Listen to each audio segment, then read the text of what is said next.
esteemed guests and dignitaries, Board of Management and distinguished participants. A very good morning to all of you. I welcome you all to the workshop on Artificial Intelligence, Opportunities and Skills for Employability, organized by the Vivekananda School of Engineering and Technology, UPCC. Today, it's a reverse day. After graduating from WIPS, all of us will be looking for opportunities, for industry experts, for our startups and job opportunities. But today, even before graduating, we have been graced with the presence of top industry experts and leaders to guide us for our journey forward. So let's have a huge round of applause for all the industry experts and leaders present here.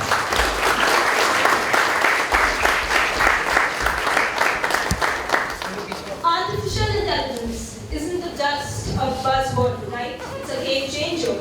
And in a world where technology is advancing at an unprecedented pace, embracing AI is not just an option, it's a necessity.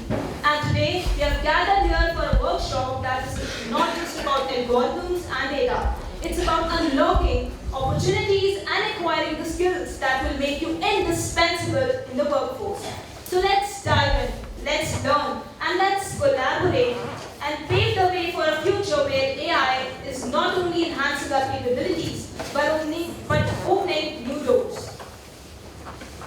Now, before we delve into the captivating sessions lined up for today, let me take a moment to acknowledge the presence of remarkable individuals present amongst us.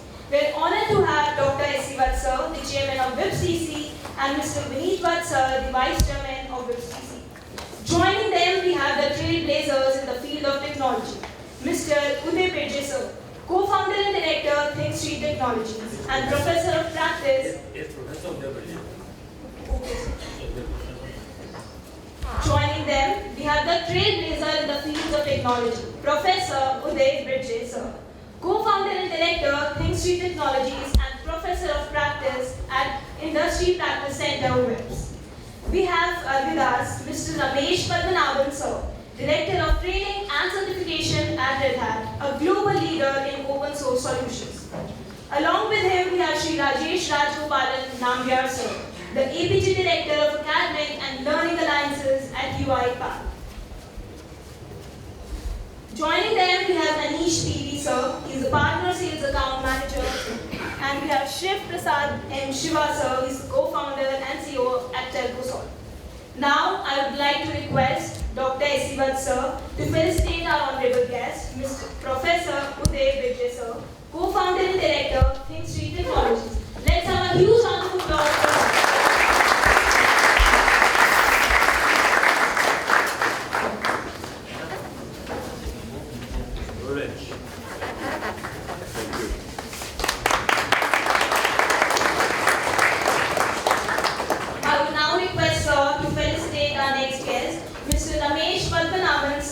Director of Training and Certification at Red Hat. Let's have a huge round of applause for him.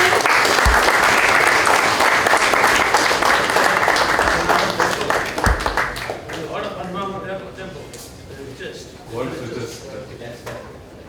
The richest knowledge. Thank you, sir. Now I will request Dr. S.C. Vatsar to felicitate Sri Rajesh Rajgopalan Nambiar, sir, the APG Director of Academic and Learning Alliances.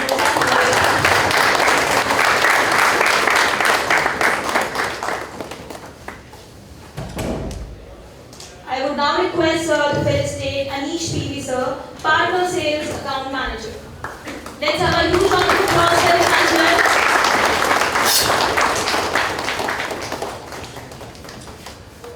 Last but not least, I would request Dr. S.C. Vatsar to felicitate Shiv Prasad M. sir, the co-founder and CEO at Telcosol.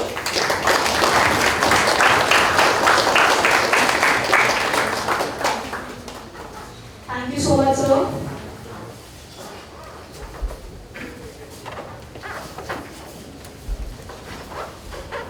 Now, without further delay, let's dive into the exciting agenda we have for today's workshop. I would like to extend an invitation to our very own Professor Utpal Chakraborty, ma'am, the HOD and Dean of VSET, to provide us with insights and update about the VSET department. Let's have a huge round of applause for him.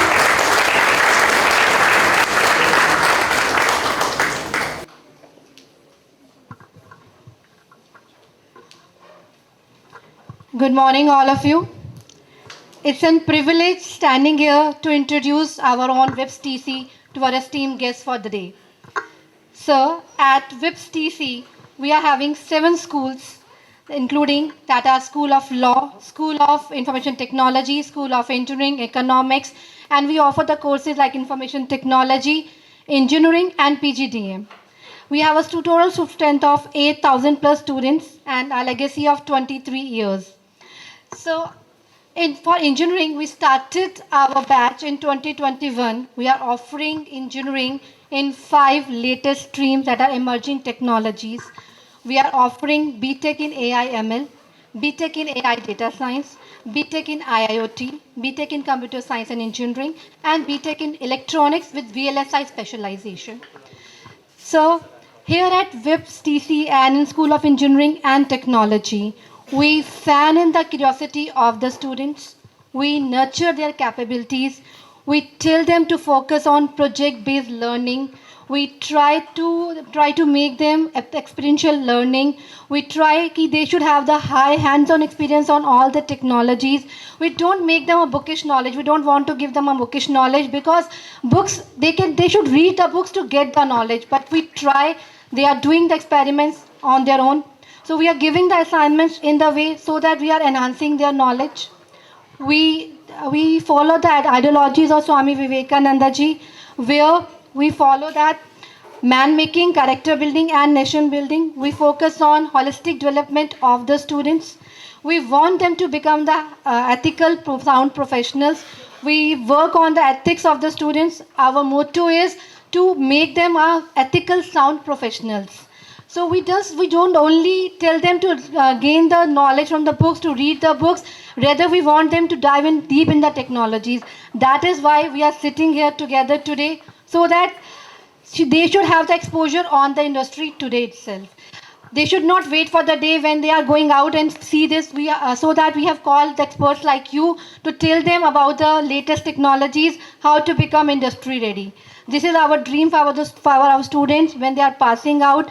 They are not having only the degrees in their hand, but they are having some real-time exposure where they can work on the better projects and become the better professionals. This is our only motto for which we want them to work harder and to do something really special and different. We have teaching them for the motto that is rise, awake, and not stop till the goal is achieved. So we are telling them to see the dreams, to dive in the dreams, and to reach to the heights. Sir. With this, I would like to invite you, sir, for the further. Now, before we move forward for our first session, let me tell you that this workshop is not just about listening, it's about engaging and participating. So don't hesitate to ask questions, share your thoughts, and make the most out of this opportunity. Now, it's our privilege to extend a heartfelt invitation to the illustrious personality present amongst us. With over 3 decades of experience in IT, telecom, and network industry, he has made significant contribution in the fields. In 2014, he founded Think Street Technologies, a startup dedicated to developing go-to-market strategies and fostering startup ecosystems globally. His commitment to innovation extends to his role as a mentor and a jury member for India Innovation Challenge, an initiative led by Texas Instruments, Government of India, and IIM Bangalore, a role he has held since 2017. He is recognized as a mentor for change under the Atal Innovation Mission of Niti Aayog, Government of India.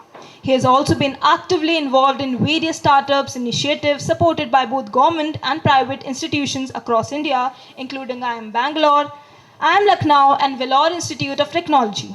Moreover, he served as an advisor to Vivekananda Institute of Professional Studies, focusing on innovation and startup. Join me in welcoming Shri Uday Raghunath Birje sir, co-founder and director, Think Street Technologies and professor of practice at Industry Practice Center in WIPS. Let's have a huge round of applause for Shri Uday Birje sir. Thank you.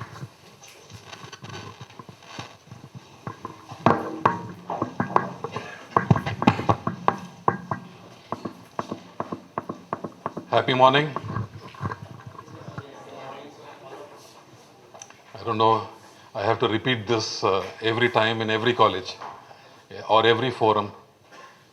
In fact, my own philosophy got validated when I was reading Dalai Lama's quote. The only objective of every human being is to be happy. That's it, isn't it? When you are happy, only an happy person can innovate. Only an happy person can, contribute to the progress of a country. Everywhere you see this happiness index masala going on. Somebody says happiness index of Ukraine is higher than India. How can it be higher? So all these kind of debates are going on. Happiness is the only objective.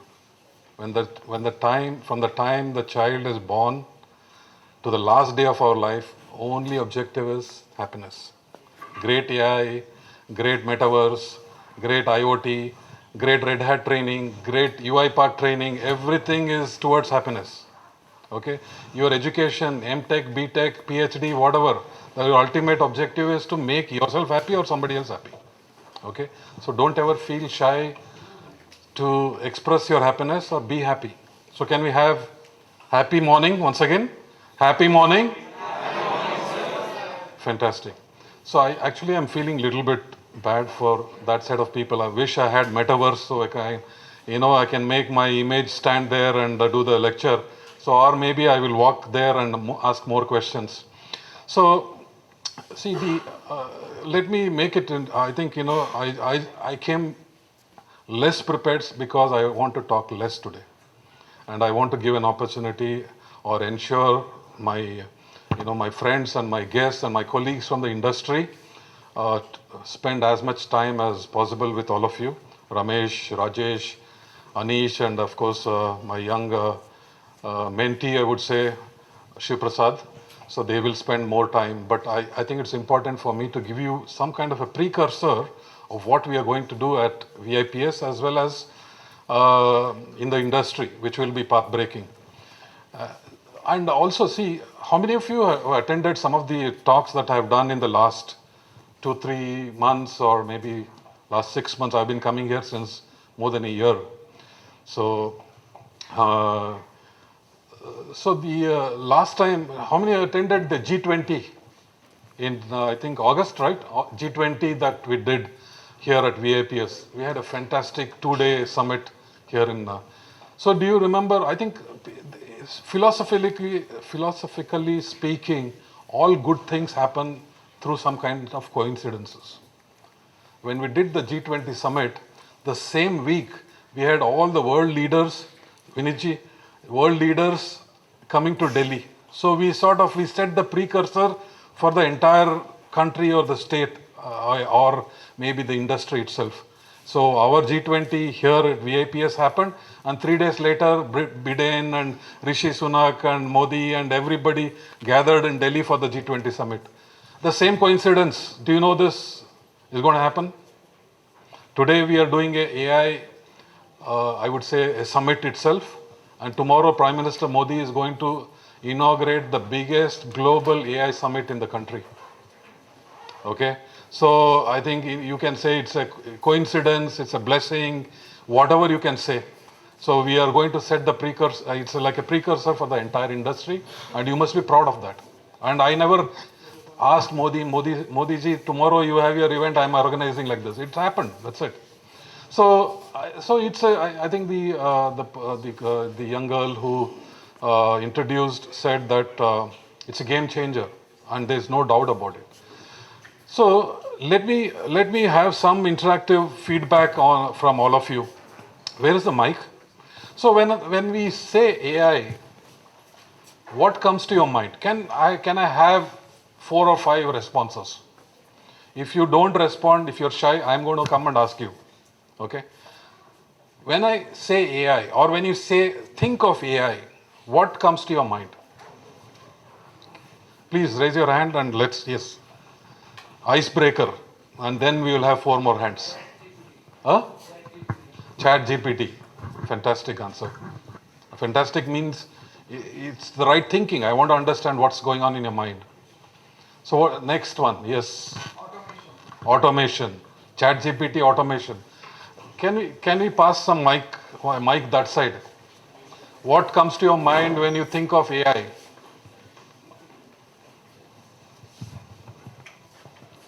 Can you raise your hands?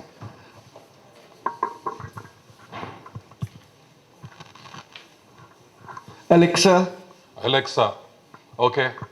One more. Another one from that side. Anybody else? What comes to your mind when I or when you think of AI?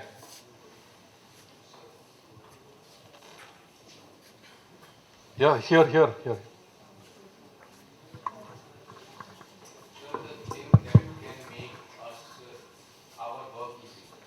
Okay. Easeability or ease of work. Okay, chat GPT, automation. What was the third answer?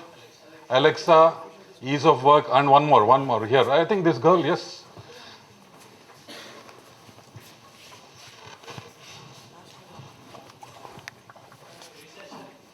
Okay, so this girl raised her hand. You must give an opportunity.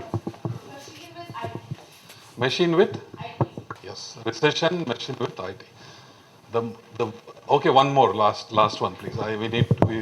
We are a little bit behind schedule. Yes. Well, an artificial assistant with Huh? Can you? an artificial assistant with which helps us with our Artificial assistant which helps you, chat GPT, automation, then we had some fantastic answer. I'm a little bit disappointed with one answer, recession.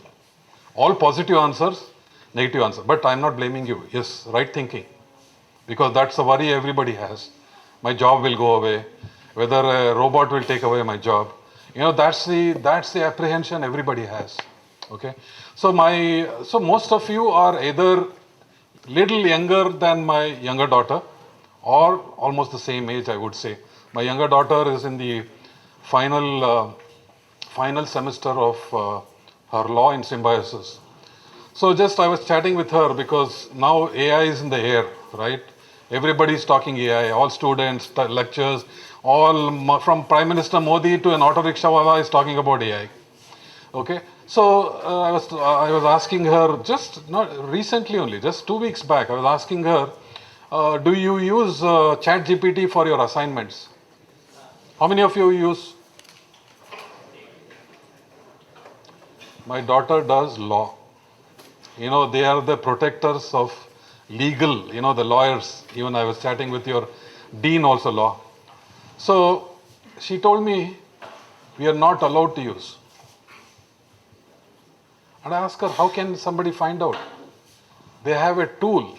The college has, the professors have a tool where they can find out whether the assignment is done using Chat GPT or not.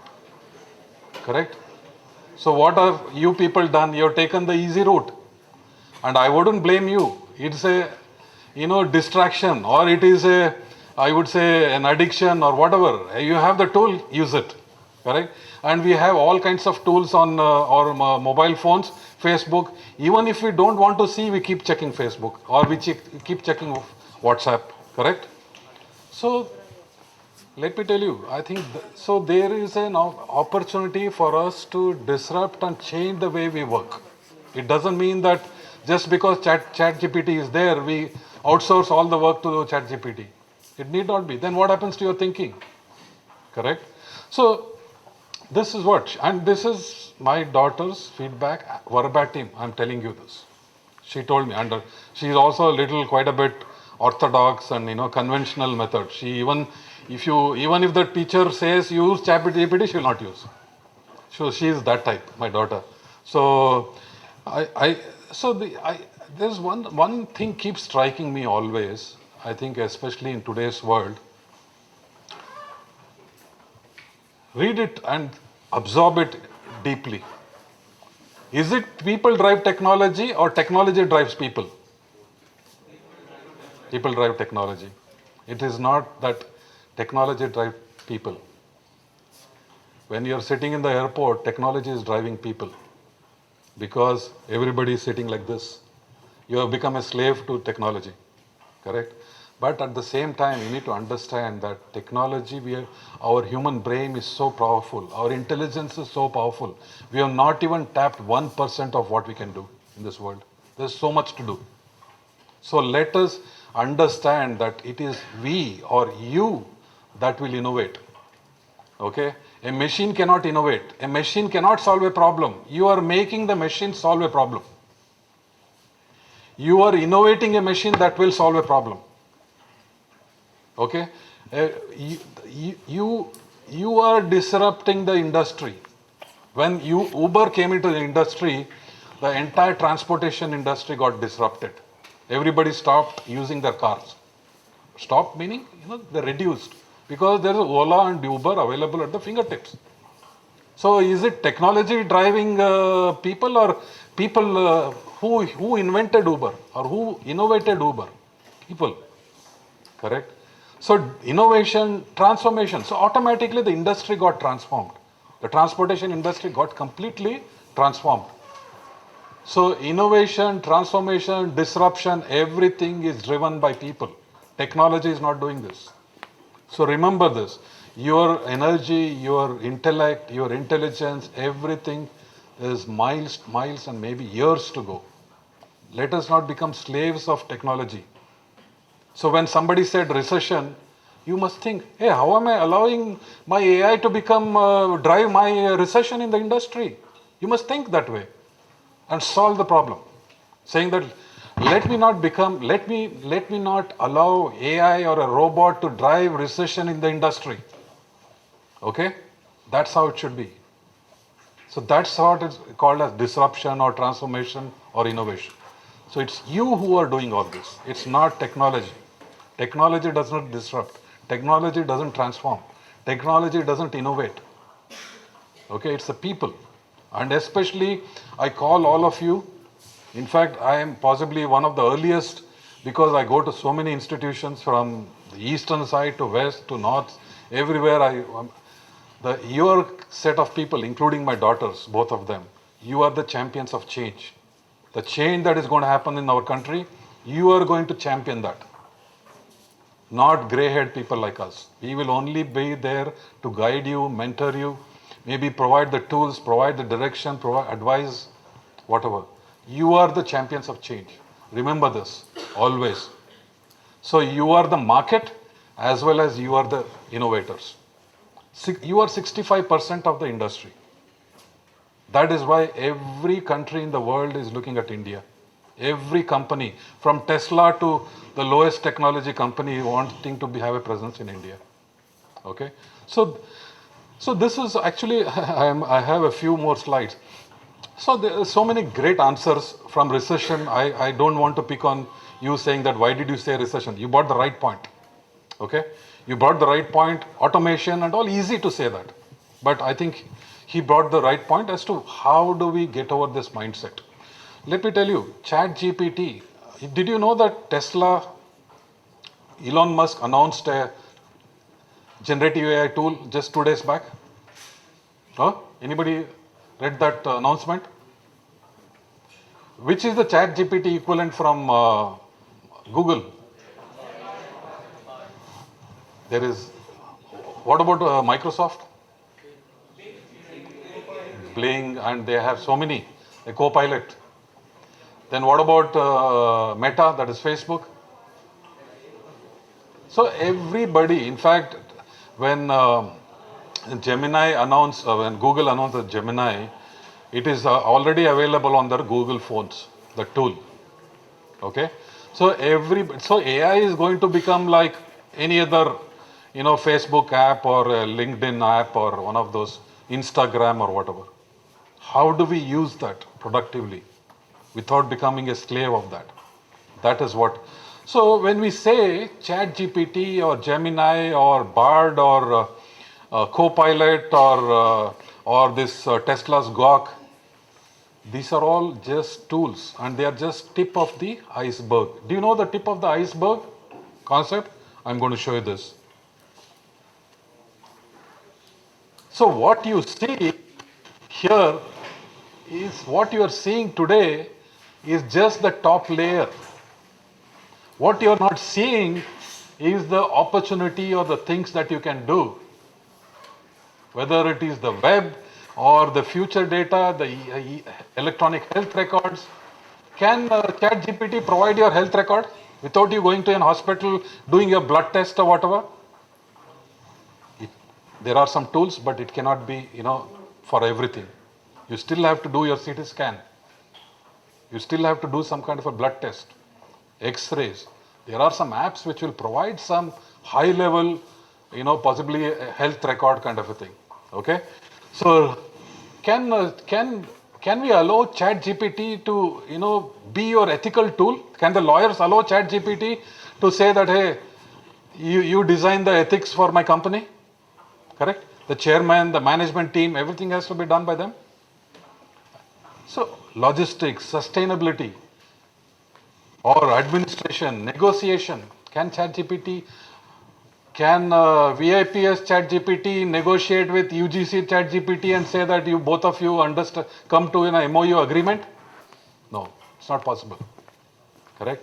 So what you see is just the high level, the ChatGPT, the BARDs, or the XAI, which is Tesla's, or the Gorgs, or Copilot, or whatever. And by the way, the Galactica is the Meta's tool, AI tool. What you don't see is the huge opportunity. This is what I said, people drive technology. Technology doesn't drive people. Okay? So this is a right picture when I say tip of the iceberg, you are always thinking here. And that's why recession comes to my mind. That's why job loss comes to my mind. What will happen? People are scared. No. No technology can drive all this.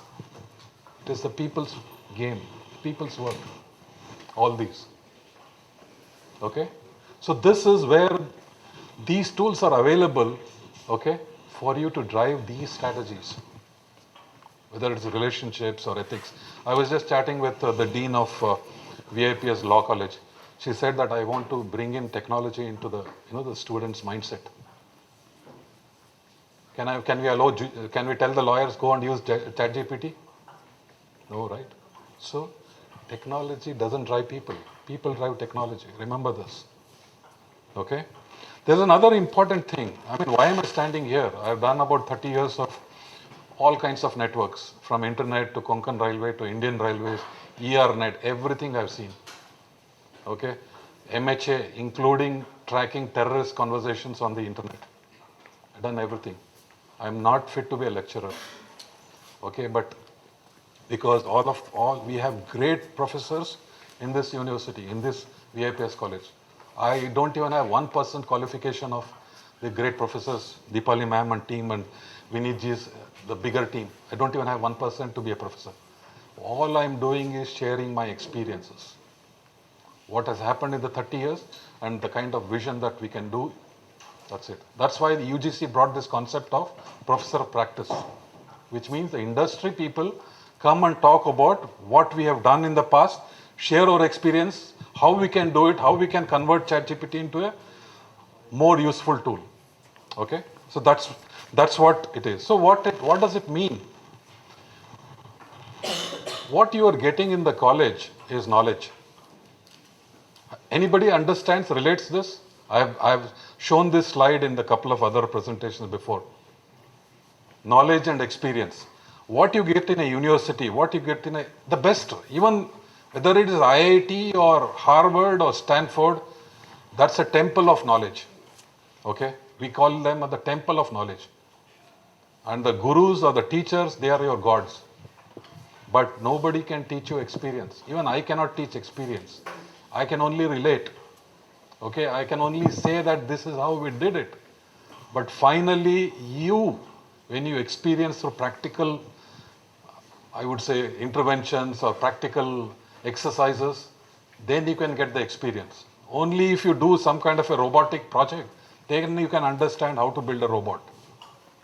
It cannot be built based on, textbook knowledge or making some diagrams or mechanical drawings or whatever. Okay? Experience and that's a big difference in experience and knowledge. So why is this important? All the great speakers that we have, they are going to, assist you in getting that experience. Means more of a practical knowledge. None of us are teachers. Maybe Ramesh was a teacher for some time. Yeah. So fantastic. I think he has the best qualification, teacher as well as technologist. So So this is what your future should be. See, when I studied engineering, morning till evening only, textbooks, to some extent practicals in the labs. The two chemistry and physics and little bit of, because first year we had mechanical also. So that beating the, the red hot thing and all these kind of things. But that does not really give you the complete experience. You people are really, really, I would say, lucky to go through this kind of experiences. We never had startup people, or we never had Narayan Murthy kind of people coming and telling us how to do a startup or how to do innovation. Today we have such kind of people coming and inspiring students like you, or the champions of change like you. Okay? So understand this one. Knowledge can be taught, unlike experience. Nobody can teach experience. We can only relate. Okay? The final here is, when two computer science graduates sit in front of maybe the Google director, HR director, whom will you select? Both have the same CV, both same age, okay, both look handsome or beautiful. How will the person select? Huh? Who can either relate or who's gone through some kind of an experiential mode of learning. That is what it is. Today they are saying that HR will be robotized, which means your interviewer could be a chat GPT kind of a tool. Okay, appraisals will be done by robots. And students are also preferring, because maybe they are less nervous sitting in front of a PC robot than a actual HR manager. I believe 65% of the young employees have said they would prefer to be interviewed or go through an appraisal with a robot than a human being. Okay, things are going to dramatically change. So, without having this recession and job loss and this kind of a mindset, think how you can use all these great tools, get some experience, make the best out of today. Okay. I think I am going to take away everybody's time. So I'm just these are some of the hashtags, because the youngsters today go by hashtags. I just put together some. So do your own research. All the hashtags, you'll phenomenal amount of work going on. In fact, the last one is hashtag GAPI, which is the the global conference that Prime Minister Modi is inaugurating tomorrow.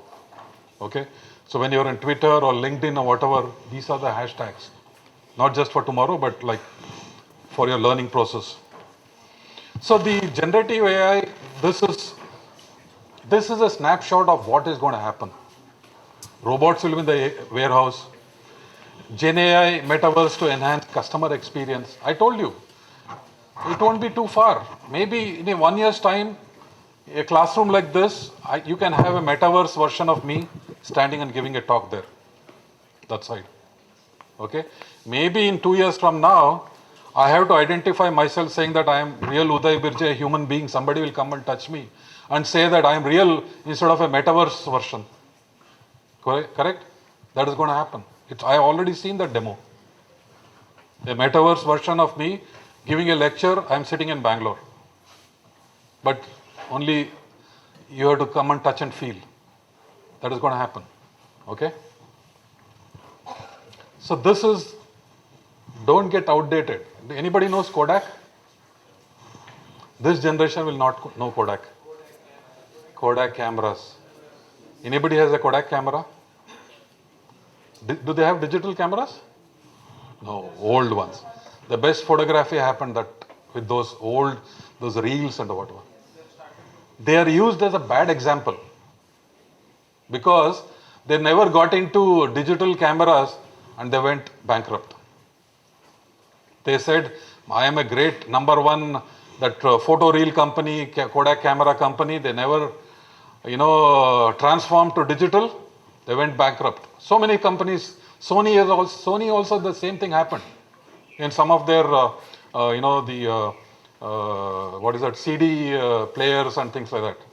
When Apple came, Sony stocks crashed. Okay? Don't let the Kodak moment happen. It is for all of us. For students, faculty, institution, industry people like us. We need to be updated. We need to transform. Okay? Okay, I'll just move faster because I will skip this slide. But I want to give you a, anybody, how many of you, ma'am, how many of them are here? We are, I'm just giving, how many, I think have already announced? You already announced the ESET? So, sir, we have not announced. We have taken a nomination and we have finalized. We will do after the 11th. You're going to do. So we are going to, set up a e-cell in VIPS technical campus. Yeah. Yeah, okay. So, right. So we are going to set up a e-cell, which will be possibly best in class in the industry.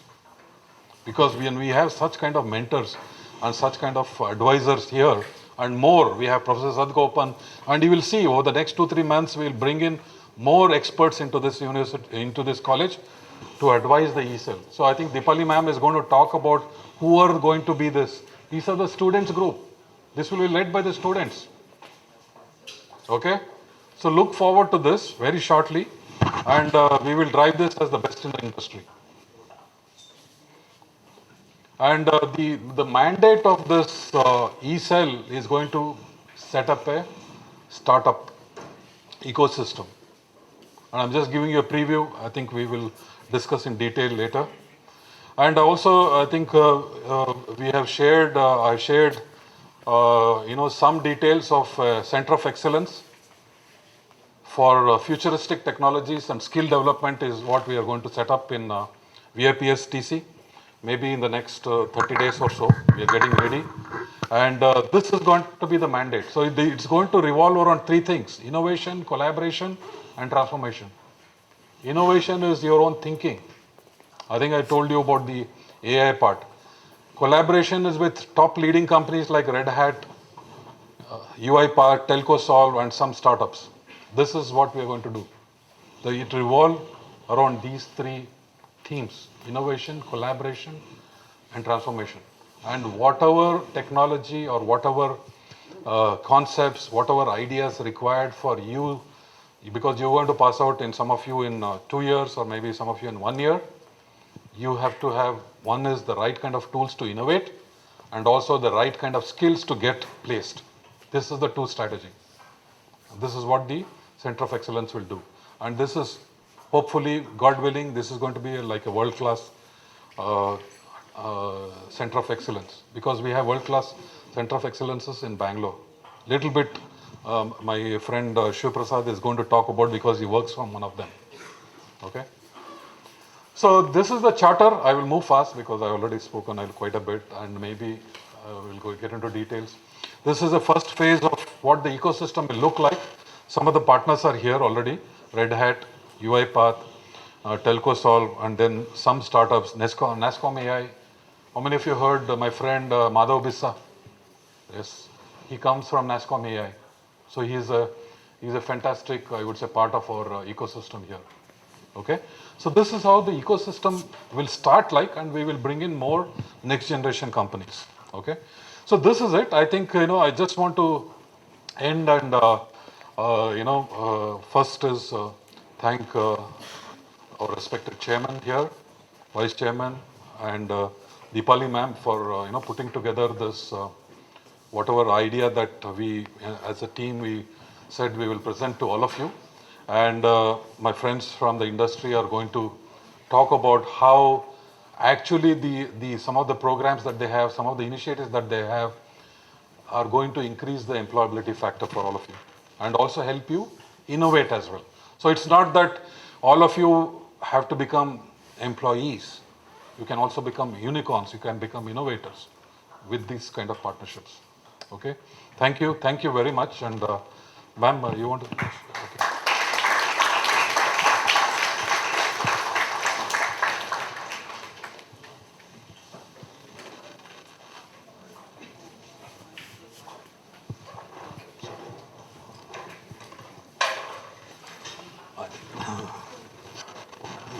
Sorry.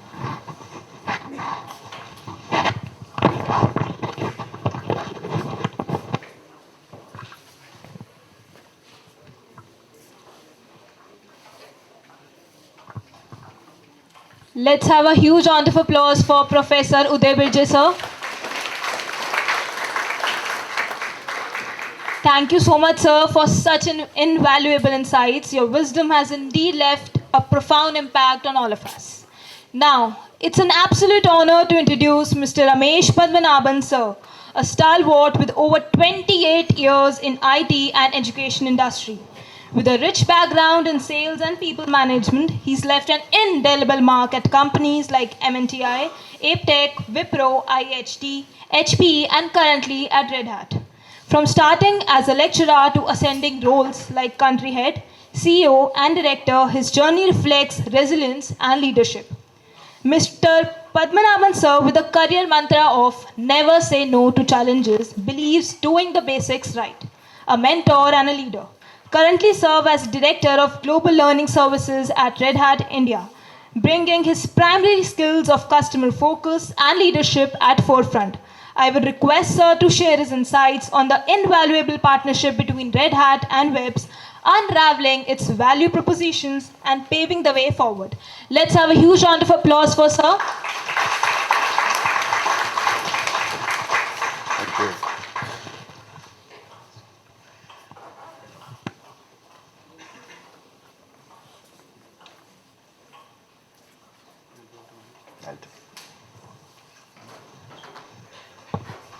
Thank you. Thank you very much. Respected Chairman, sir.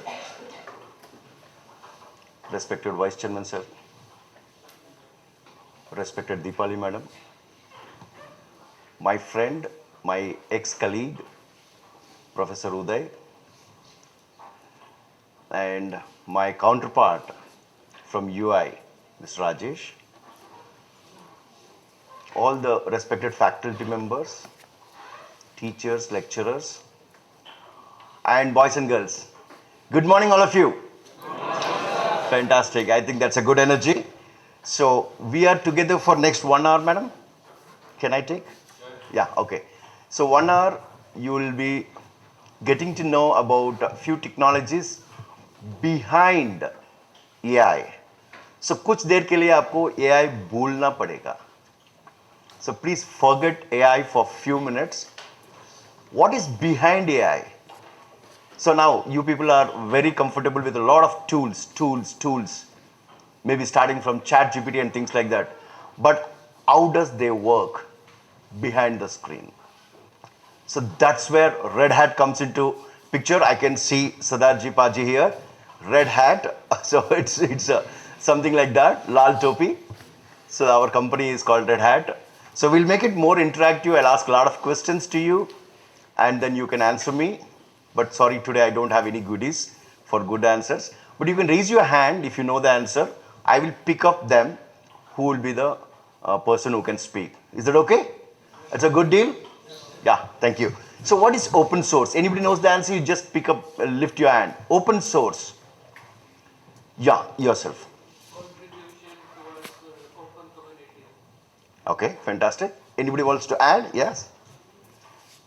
When a software code is open to everyone and anyone from all over the world can commit to the code base. Fantastic. Very good answer. Yourself? So open source is basically our community, first of all, in the first place. Here we make projects and they make their code bases public so that the members from all over the world can contribute to that code base. Fantastic. All of them are correct, but I'm a lecturer, you know. So we always like the definition. Definition kya hai? Right? So definition is a group of people, community, which contributes in the development of a product or a technology is called open source. And in continuation, it is left free of cost in the internet, free of cost. Anybody can change the code, make it as convenient for them and utilize it free. There is no license. It's free of cost. So Red Hat is one of the largest open source company. Okay, Red Hat again. Red Hat is one of the largest open source company. Now you tell me, Red Hat paisa kaise bana raha hai? So they're paying me, right? So if it is open source and everything is free, how is Red Hat making money? Can anybody know the answer? Yes, yourself.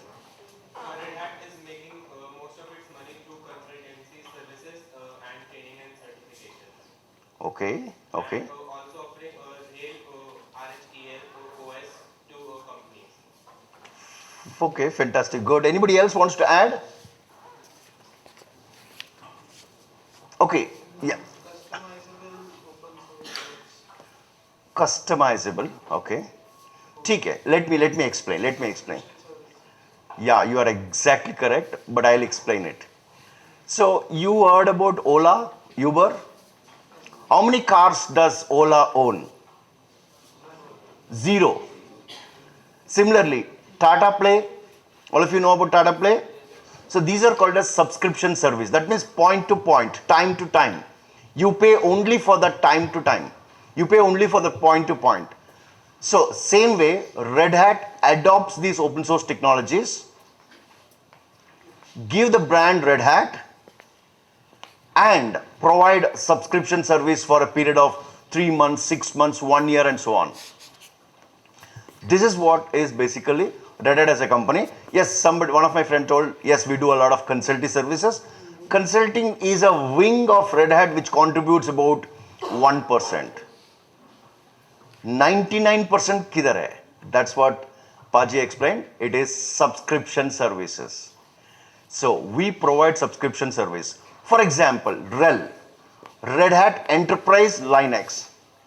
That's a bread and butter core operating system.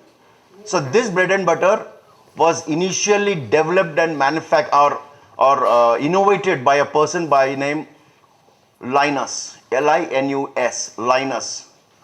And it was designed on Unix platform. So that's why it is called as Linux. In 1993, Linus Torvalds, that's the name of the person, who invented this particular Kerberos. We call it as Kerberos, which is nothing but the main code of the operating system. Okay, so that is where this name came as Linux, which is a combination of his name followed by Unix based. That's why it's called as Linux. Okay, so this is our core bread and butter, but today the world is talking about AI or ML and things like that, right? So AI, ML, all these technologies works on one of the topmost technology in the world called as OpenShift, or in easier terms, it is called DevOps. So anything which is in the development area but operationalized is called DevOps. So one of the topmost technology in the market today, maybe it's too early for you to hear about it, it's called as OpenShift technology. Automation, you might have heard again in the leaders in the automation technology, Ansible. So these are all some of the products which artificial intelligence works on. The back end of these larger technologies or the tools, the back end is, one is RHEL as a platform, followed by OpenShift, followed by Ansible and things like that. So let us learn a little more. So now here, why are we here? Why? When Mr. Uday called me, he told, okay, Ramesh, can we create some skills for the students? Of course, there is a gap. This gap is not today or yesterday. It is from last 50 years. There is a gap between what is taught in the industry, what is taught in the college versus what is required in the industry. There is a reason behind this gap. The gap reason is because the syllabus cannot change every 6 months, but the technology changes every 6 months because we have to be at par with the industry. So that is the reason why there always seems to be a gap. So today's situation, we should always bridge the gap. When the student product is coming out of the college, he should be adaptable to the industry quickly. There were times about 25 years back, corporate used to invest on students by doing induction training for 3 to 6 months. So after 6 months only the student will be eligible to work in the real-time environment. But every company wants to reduce this 6 months of investment on time and money. They are planning to hire the students who are readily available for the company to invest on. So that's where if you are not getting into these value add, we call it as value add. If you are not getting into these value adds, there will be a void gap. So how to fill that? So that's where he has come. When Uday met me about 2 months back, of course we were colleagues a few years back, but when Uday met, we spoke about how we can build careers while you have skills. So now let us understand what is the meaning of value add. So all of you believe in value add, right? Okay, so when you go to a hotel to check in, welcome drink देते हैं, right? सो हम लोग welcome drink के लिए पे करते हैं, but still हमको अच्छा लगता है, वेरी गुड, हैप्पी. जब आप खाना ऑर्डर करते हैं इन द होटल, पापड़ मिलता है, और वी पेइंग फॉर द पापड़, पापड़ से अच्छा लगता है, वेरी गुड. पिकल मिलता है, very good. So that's the same way when the corporates approach you for the job, because they're coming here because you are all engineering students. But if you say, I additionally have a value added certificate which is international certificate, then the interviewer likes you. Oh, you have it? Okay, please come. Let me interview you. What is that you have? So that's where there is a lot of difference. I'm just taking you through one example. Every individual wants to become something. Either they will get into higher studies, they'll get into an employment, they may be an entrepreneur like our friend Uday told. So a value add is very important. Let's take an example. The first example says that the company is paying salary only to you. There's a choice for you now. The second example says they pay salary, same salary as the first company, but along with that, they are giving you some additional value in the form of transport facility from home to office, number one. They give you some snacks, coffee, tea. Third company not only gives you snacks, coffee, tea and the transport system, but also they give you additional, जैसे कि holiday trip के लिए 15 दिन छुट्टी plus some allowance. Or they give a birthday 5,000 rupees once in a year, birthday allowance 5,000 rupees, take your family, enjoy your food, give the bill, we will pay you up to maximum 5,000 rupees. अगर ऐसा situation है, आपको चुनना पड़ेगा कौन सा company पे आप काम करना चाहते हो. Which one will you choose? Obviously the third one. अगर third one खत्म हो गया तो second one, first one last choice. Absolutely right. This is the world. Same way, when the corporate comes to you, whether you are having 60%, 62%, 64%, 68%, doesn't matter. Along with your degree, if you have a value added certificate, 1 certificate, 2 certificate, because you may say, sir, I have ChatGPT knowledge. हमको पता नहीं है. क्या believe करते हैं? Certificate, international certificate. So if you have certificate, yes, I like it. So if there is a choice of 2 students, one with 3 certificates, one with 2 certificates, मगर इसका 64% है, इसका 62%, चलता है. 62, 64 में ज़्यादा फर्क नहीं है. 2 और 3 सर्टिफिकेशन में 100% फर्क है. Right? You agree? So this is where the value-added certificate. So why certificates are knowledge है? Sir, हमको ड्राइविंग आता है, मैं गाड़ी लेके निकल सकता हूँ रोड में? पुलिस पकड़ लेगा तो लाइसेंस मांगेगा, right? Without a license, you cannot. Let me assume I want to check my BP. थोड़ा तकलीफ में लग रहा है, BP चेक के लिए डॉक्टर के पास गया, उधर बोलता है डॉक्टर अभी आया नहीं है, मैं कंपाउंड रोड चेक करूं sir.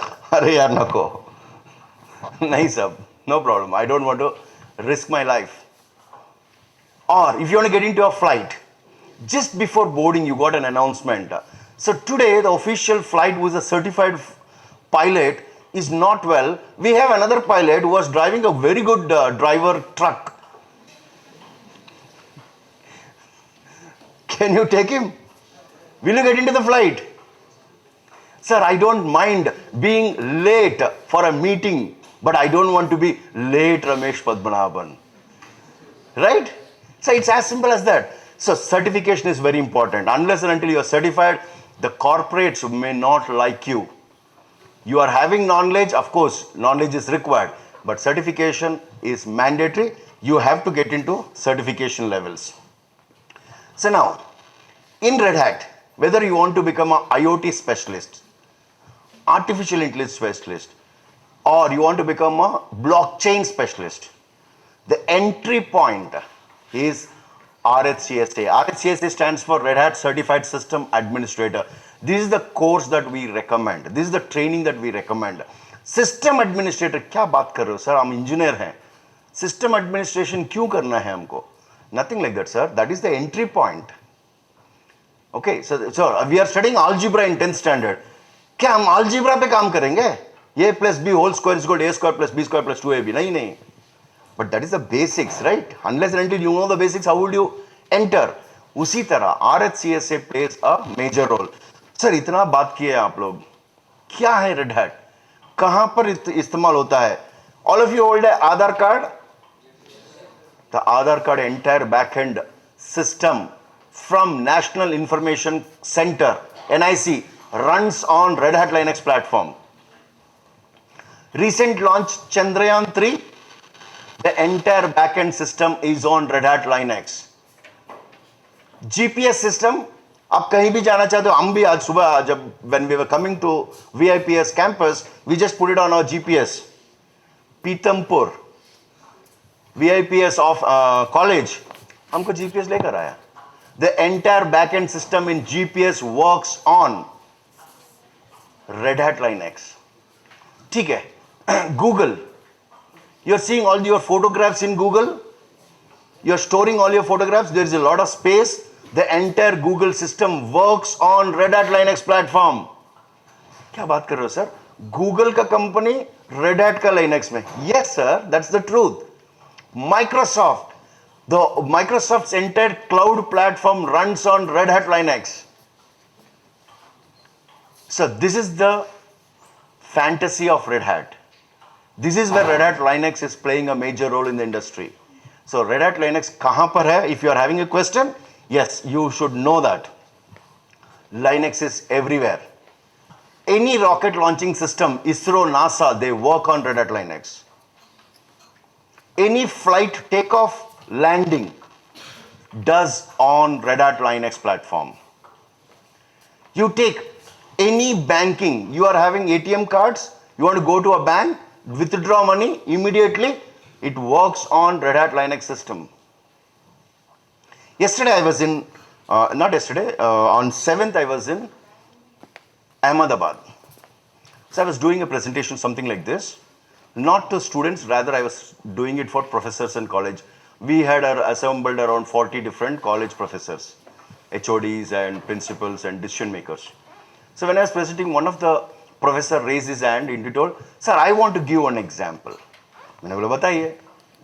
Same, something similar to this. उसने बोला, sir, NIC मालूम है आपको? I know, yes. In NIC, there is a Road Transport Corporation of Gujarat.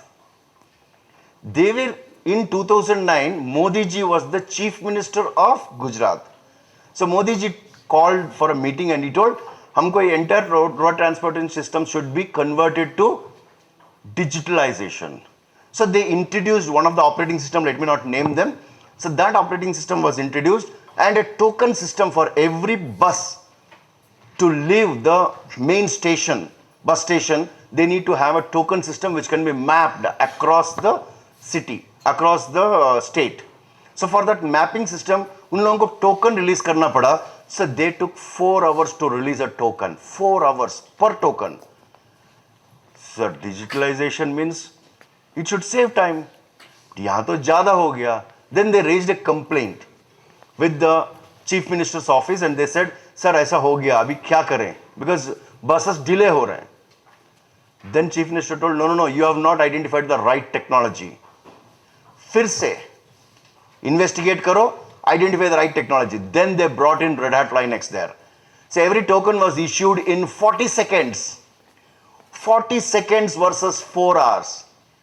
This is the difference. And this implementation is Gujarat Road Transport happened in 2009. So when I was presenting, he told, sir, 2009 se hum Red Hat mein hai already in Ahmedabad. So this is the difference. It's not only making life easy, fast, but also it becomes a base platform. So you can see pharmaceutical industry.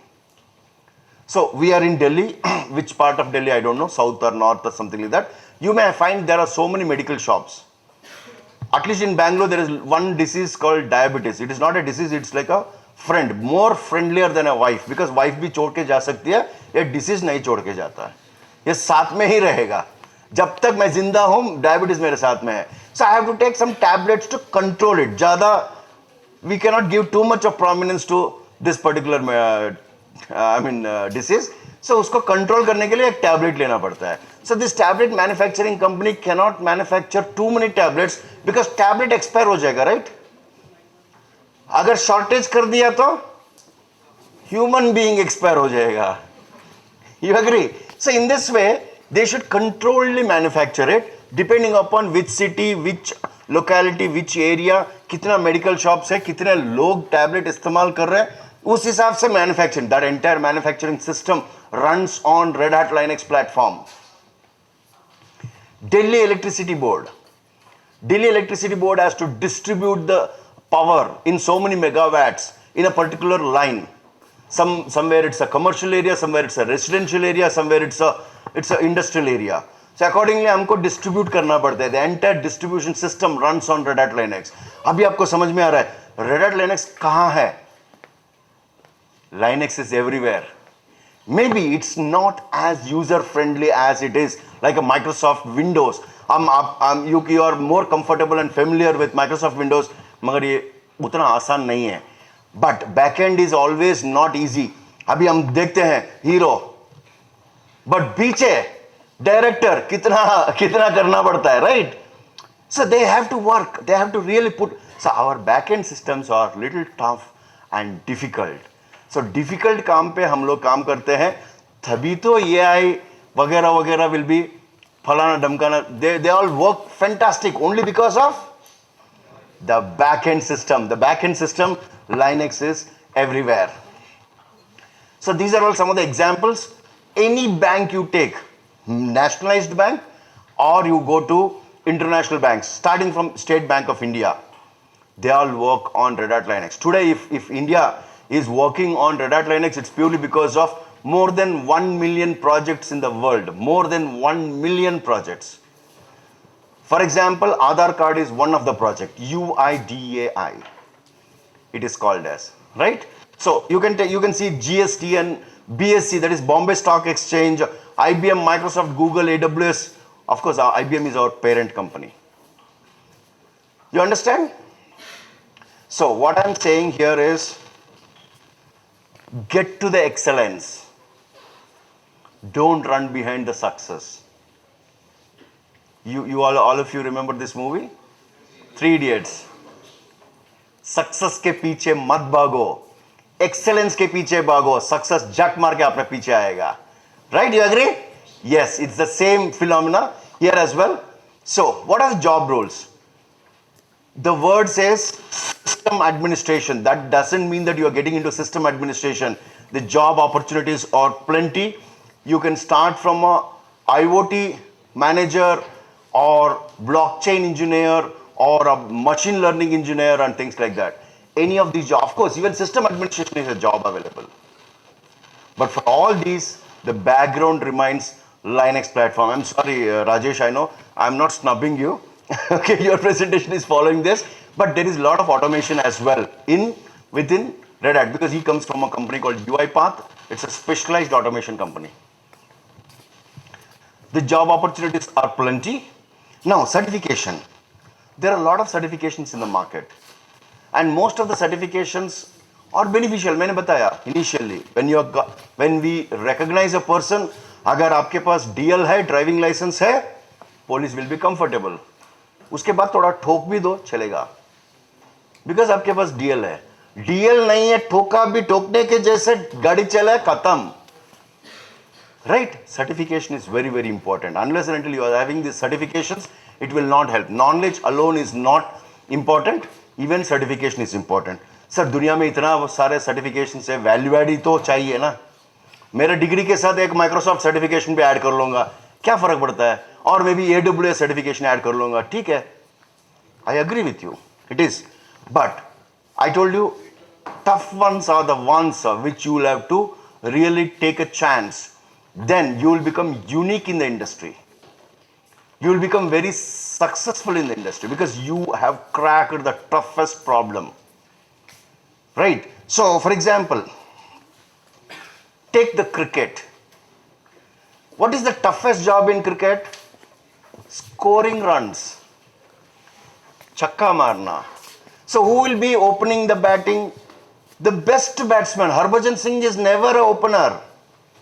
He's always the bowler, spin bowler. Right? We cannot expect Harbhajan Singh to open. So, opening kaun karega? Maybe a Rohit Sharma or a Sachin Tendulkar, the best batsman. Here also in the companies also, when you're getting the jobs, the best technical skills are given the highest priority. You're getting it point. So, getting certified is very important. Now, sir, when we are having these types of easier ways, what is the difference in Red Hat? Red Hat certification में क्या अलग है? क्या फर्क है?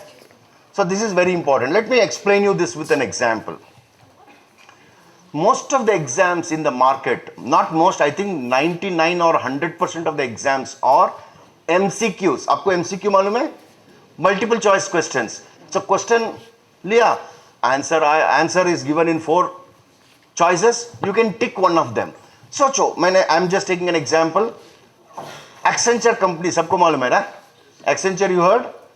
Accenture is hiring break dancers. Break dancers, सच्ची बोल रहा हूँ. Break dance, Hrithik Roshan, something like very good break dancer. So all the steps, ठीक है? So similarly, Prabhudeva, one of the best break dancers in India, is from Chennai. Okay, now our latest hero, Tiger Shroff, is also one of the best break dancers, right? So let's assume Accenture is hiring a break dancer. They say certified break dancer. They want to hire a certified break dancer. So मेरे को break dance मालूम है. Anybody else knows break dance here? थोड़ा कर सकता हूँ, moonwalk steps and all. So nothing big deal, right? I can do. मुझे भी मालूम है. So I can also appear. Let me assume I'll appear for this particular course. They say certified. मैंने ABC Dance Academy गया, fees pay किया. I am appearing for the exam. Okay? Now first question. Identify which of the 4 is a moonwalk step. मुझे मालूम है moonwalk, just now I did, right? आपको भी मालूम है ना? Moonwalk step हर एक को मालूम है. But can I perform? That's the question mark. Okay, but I know the answer. I tick. Second step, glass cleaning step. सबको मालूम है ना? It's not a big deal. I know. I can tick mark. MCQ. Tick mark किया. Third question, rope pulling step. Something like that, right? So rope pulling step भी मालूम है मुझे. I can tick mark like this. I answered 45 questions. I got 94%. Wow. What is the job description in Accenture? सुबह I have to dance in the data center. Break dance करना पड़ेगा. वही मेरा job है ना? Data center में. दोपहर में in front of the client conference room में break dance करना पड़ेगा. Evening I have to do break dance in the seminar hall. That is my job. Morning, afternoon, evening. सुबह से शाम तक सिर्फ break dance करना है. With this certificate, can I perform my job effectively? No, I cannot. ऐसा करूंगा तो within one day I will be thrown out of the job, right? But instead of going to ABC Dance Academy, if I go to Red Hat Dance Academy, अगर मैं Red Hat Dance Academy में join किया, so in Red Hat we don't believe in MCQs. Our exams, my friend Mr. Uday said, experience is very important when you are working because experience can take you anywhere where a degree cannot take you, right? So we give experience to the student. Our certification is not a MCQ exam. It's a performance based exam. So the examiner will say, moonwalk step दिखाओ, perform करके दिखाओ. Say if I do like this, what I did now, they will say, sorry sir, we fail you. I'm not passing you. Kindly practice more better बना दो, because the examiner is not a third party examiner, it is a Red Hat breakdancer is a examiner. So जो breakdance specialist है उसी को हम examiner बनाते हैं. So that means all our questions, we don't believe in 50 questions, 45 questions and things like that. We believe just about 15 to 20 questions. And if you are getting certified, then only you will be allowed to pass.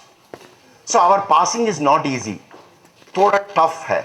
But that doesn't mean that you cannot pass. 75% of our students pass in the first attempt. Because they are given the experience of performance.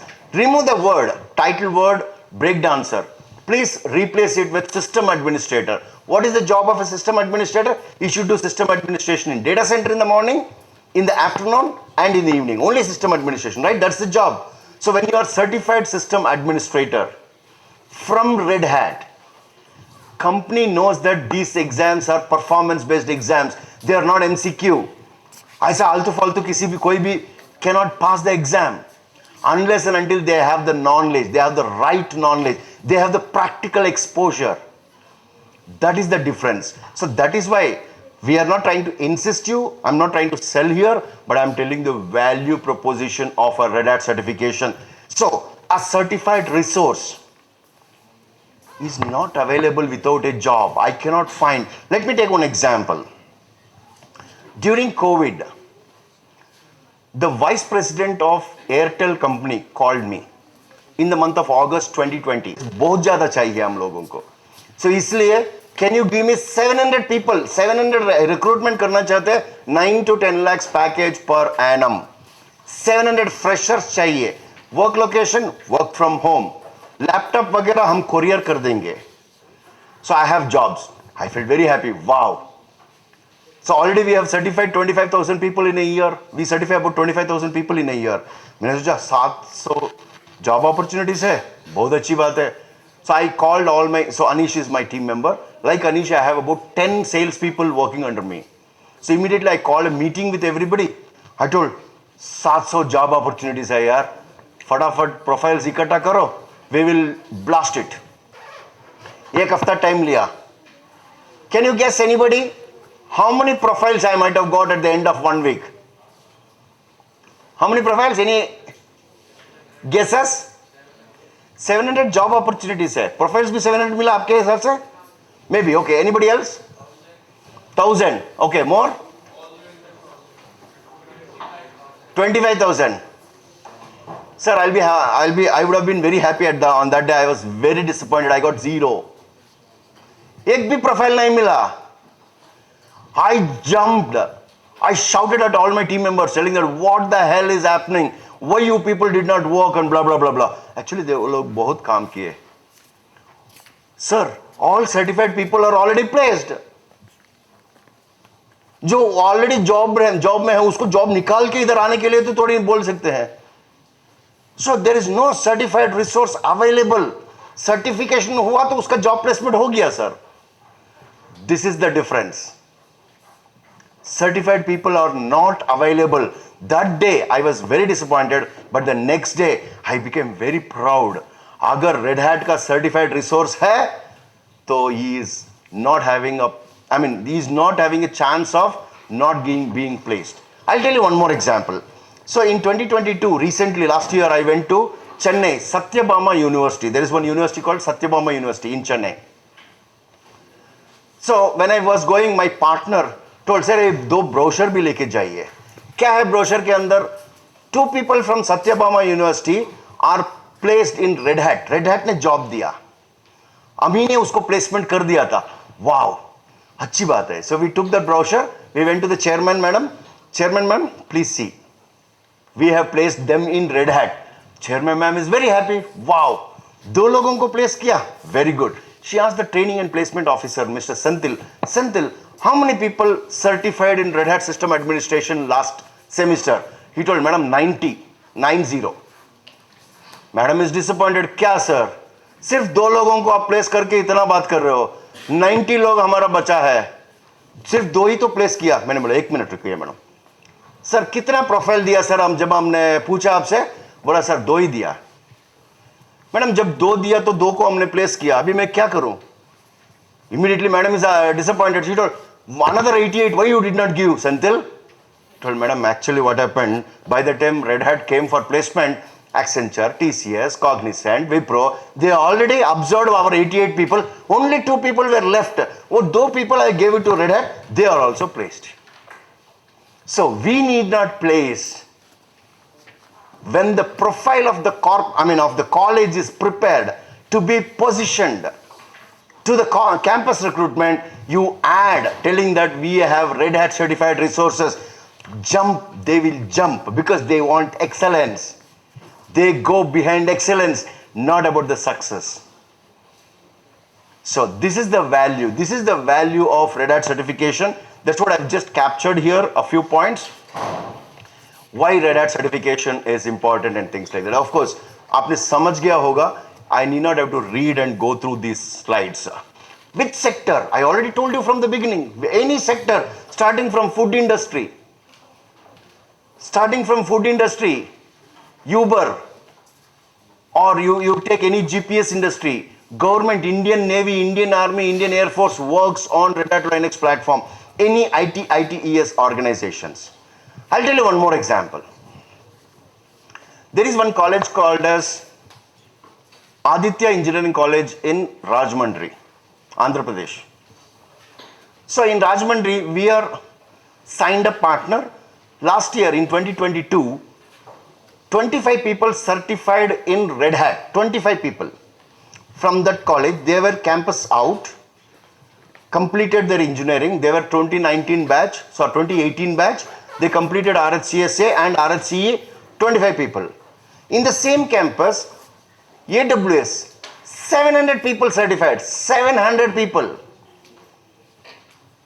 Because AWS certification cost is very low. थोड़ा low है cost.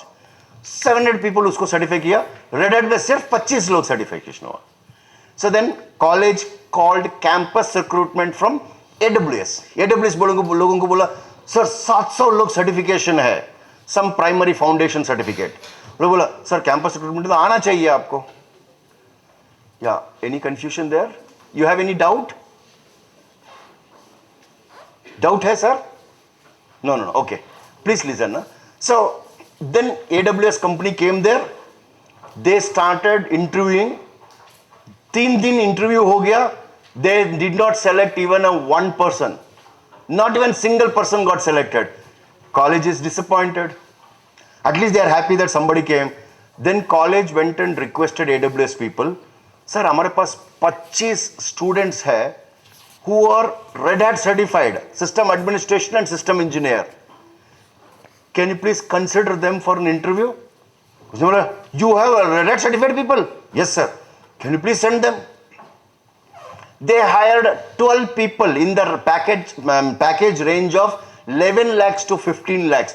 12 people, Red Hat certified people in AWS company. हम लोगों का certification का, you see the importance. They got recruited in that college, sorry, in that particular company. But their own certification did not play a role. When they ask question, sir, we don't want to comment, but generally Red Hat certified people are very much in demand. That's why. So today somebody said recession. When Wipro is laying off 1800 people, they are hiring 300 people of open source certified resources. They are laying off other people, but they are hiring. Even for that case, it may be TCS or Cognizant, they are hiring open source people consistently. So I don't know if all of you are computer science engineers here. Anybody non-computer science engineering students here? Yeah. So our certification or any IT certifications, global certifications is not only for computer science students. Even if they are not from computer science background, still they can get a job. Shall I show you something surprising? एक surprise बताऊं आपको. I am a mechanical engineer. I am working in an IT organization or in the IT industry from last 23 years. I am pretty successful. Right? So it's not necessary that computer science वालों को ही IT jobs secured है. ऐसा कुछ नहीं है. Unless and until you have the required market skills, you can still gain success in your careers in life.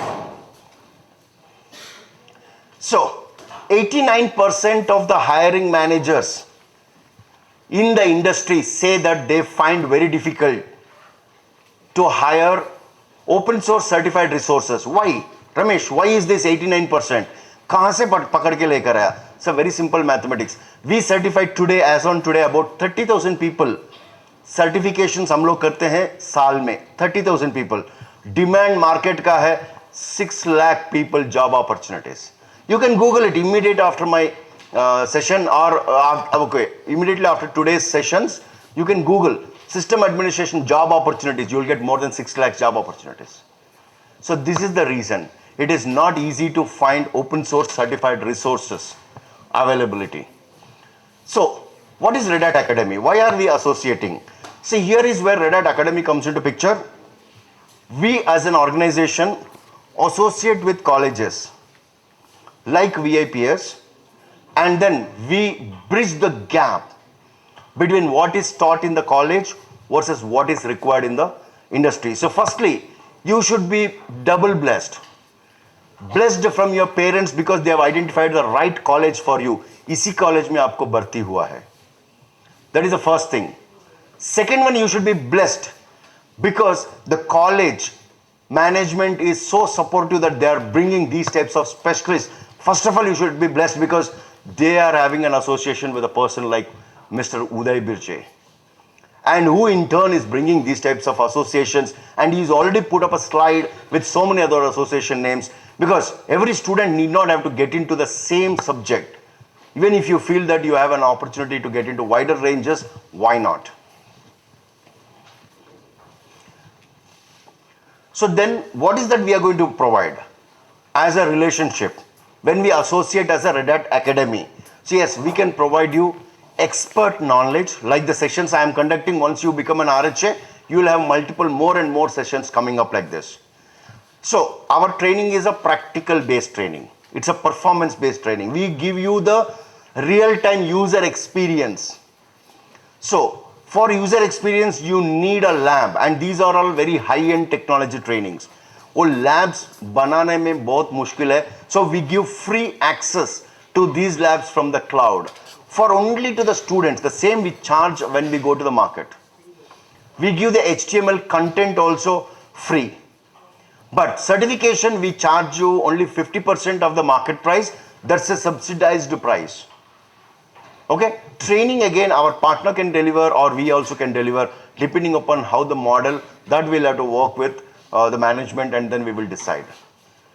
But these are all some of the benefits that you get. You get labs free, you get HTML content free, you get expert knowledge transfer free, and also certification comes at 50% of the cost.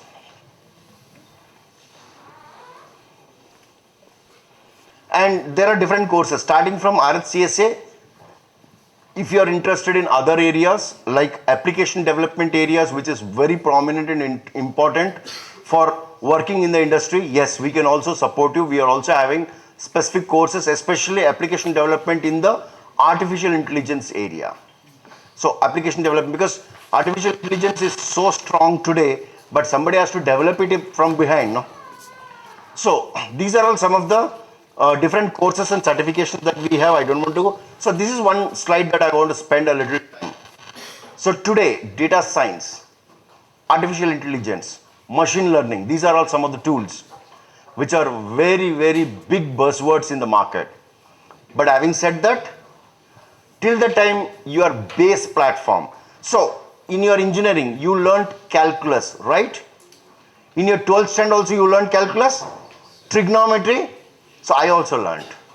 You can ask me a question, Ramesh, how much of trigonometry, sin theta, cos theta, tan theta, etc. you used in your life? मैंने तो अभी इस्तेमाल नहीं किया, फिर भी मैं काम कर रहा हूँ. Then why did we learn? That is because of the IQ. I have to develop some IQ. I should be able to solve complicated problems in my life. Life means personal nahi, job mein. If I want to do that, I need to gain that knowledge. On the same lines, if you want to work on the AI tools or develop these AI tools, our system administration knowledge, the Linux, is very critical. So C, C++ आप सभी लोग सीखे होंगे, right? But did you learn C, C++ on Unix or Linux? That is different. So that's what is going to help you in the application development. Like Java is available everywhere, J2EE is available everywhere, but when you learn these application development on Linux platforms, that makes the difference. Why I'm insisting Linux, Linux, Linux? What are the benefits of Linux? Can anybody know the answer? Why Linux? Kyun Linux? Even Microsoft does it on Linux. Any answers? Open source is, companies like Microsoft can really pay. They don't have any problem. Yeah. Linux source code is open source, so that's why the Linux operating system is very secure and the kernel is very secure because millions of people all over the world are looking at the source code anytime. Okay, what about you? Sir, most of the systems that we use today, that is our Android, iOS, they're all based on Linux in some form or other. That's why it's important to develop on Linux. But why? Why Linux? I know. So because it's secure and it's lightweight, it's more efficient than other systems. No, efficiency is okay, but there is one buzzword. What he said is correct. Security, highly reliable.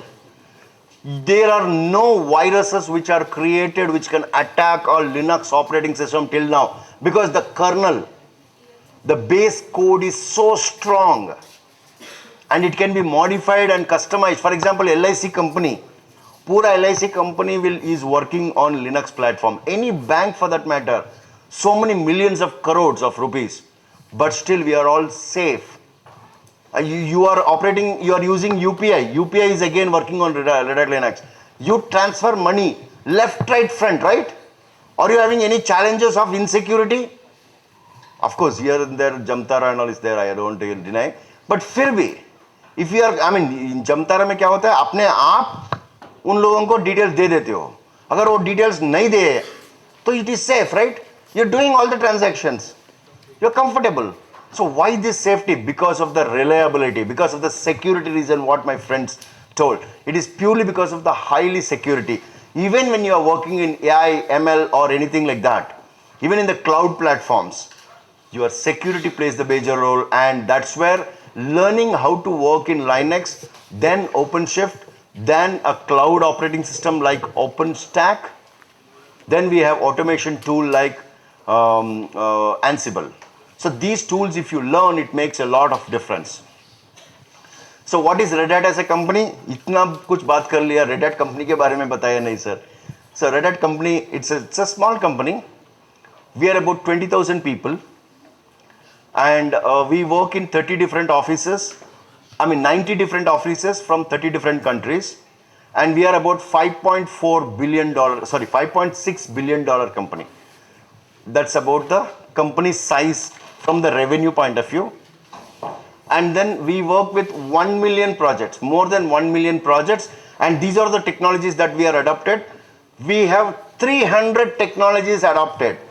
300 technologies adopted in our name and given the brand name of Red Hat. And I represent training and certification, which is also called as Global Learning Services. So we have about 60 plus partners, 900 plus college associations across India, and about 60 different universities also we tie up. So the difference between university and college type, it's a value-added course. University type is the operating system subject will be replaced by Red Hat Enterprise Linux. So the subject itself is a graded subject inside your syllabus. Okay, that is called a university tie-up.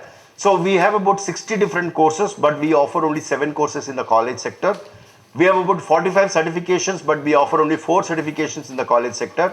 And our verticals includes Linux platform, which is the base core platform, followed by DevOps, cloud certifications, and application development. All the 4 verticals we have different technology services. So testing center, again, examinations, how to conduct, it's all performance based exams. I don't want to emphasize, it is coming at the later stage. These are all some of the colleges that we are associated. It's a huge list. So this is what I had in my entire presentation. I hope all of you understood, and if you have any questions, I'll be happy to take it. Please shoot the questions to me. Any questions? Chota bhi ho, chalega. Smallest of smaller questions you can ask me. Yeah. Correct. Why Red Hat Linux? I mean, anyone can use the Linux kernel and develop their own OS. Like Correct. they don't want the safety factor. Correct. That's the only reason for using Linux. So why Red Hat Linux? So I'll tell you, there are some distributions in Linux. They are called as Debian, OpenSUSE. Everything is free. Even Red Hat Linux is free. So ICICI Bank, एक example लेता हूँ. So you are the community. This 1, 2, 3 तीन bench लोग हैं जो community लोग हैं जिसने Linux को तैयार किया. मैं ICICI कंपनी से काम कर रहा हूँ. मैं इंप्लीमेंट कर रहा हूँ Red Hat Linux फ्री में लिया.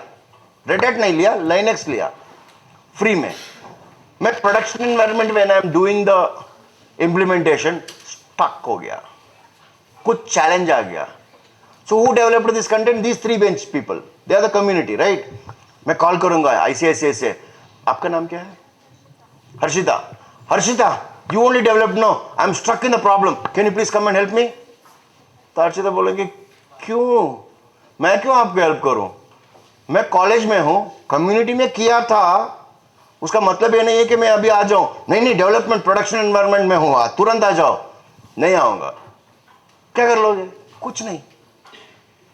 सो then major companies will not adopt the free licensed, I mean freely available software. But the moment it is Red Hat will say, sir, you want service? 4 hours we will support you. You please subscribe. Not 4 hours, I want 4 minutes. Business critical service, sir, double the charge. We will support you. I want 6 Sigma support. 6 Sigma support, 4 times the cost, sir. No problem. We will depute 2 people inside your ICICI bank. Red Hat के तरफ से. This is the difference. And today, ICICI Bank does not mind to pay the subscription cost because, see, for example, आपके घर में TV है. Subscription cost is 1 lakh and 4 times mission critical means it is 4 lakhs per subscription. They will take 1000 subscriptions. So तकरीबन 40 crore है. Still they will pay because your father is working, your mom is working, your brother may be. I'm just taking an example. So आपके घर में तकरीबन 3 लाख का income आ रहा है महीने में. सोचिए एग्जाम्पल, आपका टीवी का टाटा प्ले है, या आपने सब्सक्रिप्शन लिया. Why to take subscription? I will take free. एक डिश एंटेना लेकर आके उसको घुमा के सेट करके फ्री में लेता हूं. ले सकते हो. कुछ बारिश आ गया तो वो टर्न टिल्ट हो गया, फिर से बारिश में आपको जाके ऊपर ऐसा टिल्ट करना पड़ेगा. सेमीफाइनल चल रहा है, इंडिया वर्सेस पाकिस्तान. टिल्ट करोगे आप? Then you will take Tata Play, no? Because अगर कुछ गड़बड़ हुआ, टाटा प्ले को कॉल किया, फटा करके सोल्यूशन मिलेगा. एंड हाउ मच यूर पे? Your income is 3 lakhs per month in your home. अब टाटा पे को कितना? 3 lakhs पे कर रहे हो, 1000 या 300 रुपए. You can afford. ICICI Bank, which is working on 400 crores in a quarter, can afford 4 crore rupees as a subscription charge to Red Hat. For the support. Full-time support. I hope I answered your question. Anybody else? Any questions? Good. I like this question. Thank you. Yeah. Yeah, collectively, if you want to have questions at the end, I'm good. Yes. Sure, that's all is what I had my presentation. Then thank you so much for bearing and listening to me.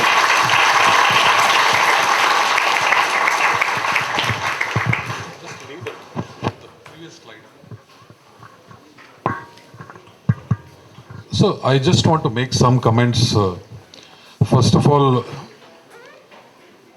I can say, when I brought Azhar Saeed about 45 days back. How many of you attended Azhar Saeed's AI lecture? Any of you attended Azhar Saeed's lecture? Yep. All I can say is people like Azhar Saeed, Ramesh Padmanabhan, they not only work for Red Hat, but I think they are red hot. And the way Ramesh explained, I don't think, in fact, I told him, don't do any selling. without any selling, I think he has convinced me that I made the right choice of bringing Red Hat here. And also, I want to make a comment on these Red Hat academies. Many of these colleges I have visited, and they're all great colleges. Vellore Institute of Technology is an institution of eminence. In fact, I am advising many of the students there. And then Jyoti Institute of Technology, RV College, one of the very old colleges. And I think, so many colleges I have visited. The big difference, what will happen here in VIPS, the next, let us say, approximately starting from now to, let's say, next 30 to 45 days, we are going to set up a center of excellence with companies like Red Hat and some startups, which will give you real experience of, solving problems right at the center of excellence, which means a layer above, over and above what Red Hat is already offering in terms of a certification. You'll have a layer of experience already playing around and building solutions around these technologies. So you can say, we are one step ahead of this Red Hat academies with Center of Excellence. Okay, and we will bring in more, I would say, practical examples, like I said, Telcosol, which is one of the startups, which will talk about, Shiv Prasad will talk about it. So thank you very much, Ramesh. Fantastic. Fantastic. Let's give him a big hand. So let's, I know we are running, I think, about half an hour behind schedule.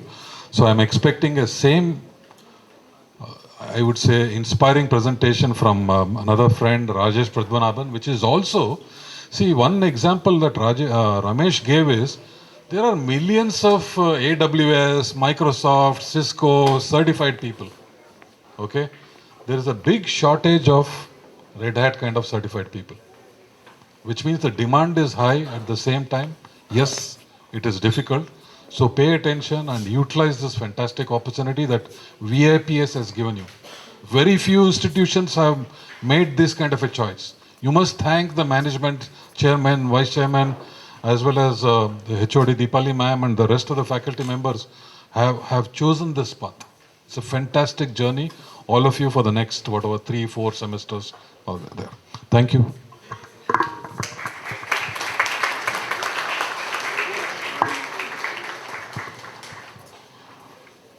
What an inspiring session, right?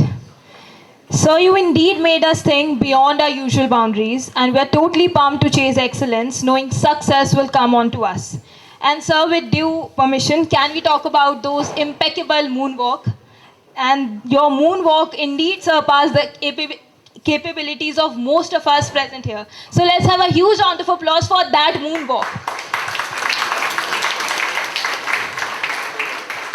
Now we are taking a 5-minute break, and we'll commence with the session in another 5 minutes by Mr. Rajesh Nambia sir and inauguration of the E-Cell. I would request everyone to be seated. Today, a trailblazer in skill development, Mr. Rajesh Nambia sir leads UiPath's effort for Asia Pacific region, spearheading initiatives with school, universities and training organizations. With a vision to make knowledge and skills accessible to all, he has previously played pivotal roles at Salesforce, VMware and EMC Corporation, leading academic initiatives. Beyond his professional endeavors, Mr. Nambia sir is a passionate advocate for skill development, committed to creating a skilled workforce that contributes to the country's competitiveness and growth. Armed with a mechanical engineering degree and over 18 years of experience in marketing and community development, he is not only a key influencer on social platforms, but also actively collaborates with teaching communities to bring about positive change. So please join me in welcoming Mr. Rajesh Nambia sir, the APJ Director of Academic and Learning Alliances at UiPath. Sir will be shedding light on UiPath, WIP's partnership, its value proposition, and the exciting roadmap that lies ahead. All yours, sir. Thank you. Good afternoon, everyone. All right, so for people who are sitting on this side, I'll try to sit and stay in the center and just cover about a new career prospect that's evolving. And as Uday sir spoke about you're all at a very pivotal point in the growth of a country like India, which has probably the youngest population in the world and has a big aspiration as a country to become a developed nation in the next 20 years to look at, right? 25 years to look at. And I think this opportunity for India, because throughout our childhood, we've learned as India is a developing nation, and this opportunity for India to shine and make an impression on the world is all in your hands, right? The youth of this nation. So I'll take about 25 minutes to talk about a new sector that is growing in the world, which is called automation. I heard one of your friends talk about automation when it comes to AI. And this being a new sector, as I said, will evolve in the next 15 or 20 years. And with the talent pool that India has, it will also open up new opportunities for this young talent to aspire to take up careers in this industry, right? So when you decide on choosing a career, you should ideally look at multiple factors. One, whether it is a hot technology, that it is a technology that is in demand, and is it a technology that will survive for the next 15 years to look at. And I believe automation is one that will survive and has a lot of opportunity to look at. So my 15 or 20 minutes, what I'll share will be predominantly about what is this technology, how is this technology evolving, and what is a company like UiPath working in this space to look at, right? So we'll, all of you are with me on that, right? We'll not have a prolonged discussion on this. We'll try to keep it very simple. And and then the question that I'll probably throw back to you is whether you would want to build a career in this industry. If yes, what is the next step for you to look at, right? So as Ramesh covered in the previous, in his presentation, what the institution is trying to do is one thing, and I think that's important for you to understand. Today, a big chunk of our population who actually land up with an IT job, or rather for any job to look at, they do not join an industry that they aspire to join, right? Today, you get offered for what you learn, and then eventually when you end up working, you work on some technology which probably the company would have assigned for you, right? And what this department, what the college is trying to do is they're trying to impart you skills so that you be in a better position to demand a role that you probably can look for, right? So let's say you look at AWS, Red Hat, whatever certifications to look at, the college is trying to prepare you for that industry so that rather than going in and sitting in an interview without even knowing what is your future and then get guided by that organization to take up some role, you start preparing for that in the next 3 or 4 semesters that you have so that you continue that aspiration and start building a career around that, right? So let me open up this discussion around automation. So when I talk about automation, what is it that comes into your mind first? When I say automation, what is it that comes into your mind? You've been talking about AI and other things. When you talk about automation, what is that first thing that comes to your mind? User friendly, okay. What is it that comes to your mind? Okay, that's, but when you say automation, what is the first thing that comes to your mind? Okay, most amount of work by. Fair enough. Okay, that's so your friend said it's about assigning repetitive tasks to a computer or whatever and then getting that done. Yes. Work that is done manually shifted to a robotic or a system. Correct. So traditionally, if you look at the way automation has evolved, we've always associated that with manufacturing industry.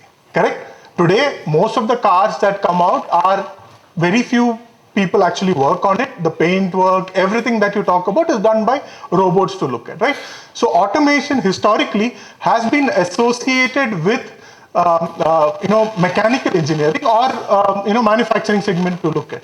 And today, this new concept of business automation is coming in, where, as some of your friends have said, if automation could actually do this good for the industry when it comes to manufacturing and others, can we try replicating that in an IT world, right? Can we try taking some of the benefits that your friends have highlighted? Can we try adopting that in an IT world, right? And this is what we call as business automation, right? Today, that is the industry that I'm going to talk about, and we'll talk about quickly around how this is evolving. So you look at the way the IT industry has evolved. Every stage there has been a disruption to look at, right? So just to correlate, we had 1984, we saw the evolution of Mac, then the internet came in, Microsoft's, your Red Hat, of course, it is just a coincidence that we've mentioned Red Hat, but they've disrupted that industry in some form or the other to look at, right? And with the advent of mobile, today most of us are working on a mobile phone in some form or the other. I don't know how many of you actually keep a track of that. If you have those screen times enabled on your iPhones, and maybe your other Android phones also, it gives you an idea of how many hours you spend in every day on the phones, right? Which means most of your day-to-day activity today is actually done on your mobile phones to look at. Now, what this has done is, it has helped us save time, but at the same time, it has also helped us probably burden ourselves, right? How many times have you thought that you wanted to complete something and you've got distracted by maybe a mobile phone or some other emails that have come in? How many of you believe that has happened for you? All of us? Correct? Every time I have a screen on which probably some channel, news channel is running, and then I work. And at the end of the day, when I try to correlate, productive hours is very minimal, right? It could be some distraction on that, something else that is distracted to look at. And this is across, right? This is across the function to look at. Now, what we believe as an organization or as an industry is, if we can help human beings improve their productivity, right? That could be the next biggest opportunity that the world can look to, right? So while all these companies have disrupted each one of those industries at some point of time, the next coming years, we believe business automation can be something that can disrupt the entire ecosystem. So automation at an individual level, which means you as a user can start looking at automation to help solve some of your work. You as an organization can start looking at automation as a solution, probably when you're serving your customer or whatever, to look for that, right?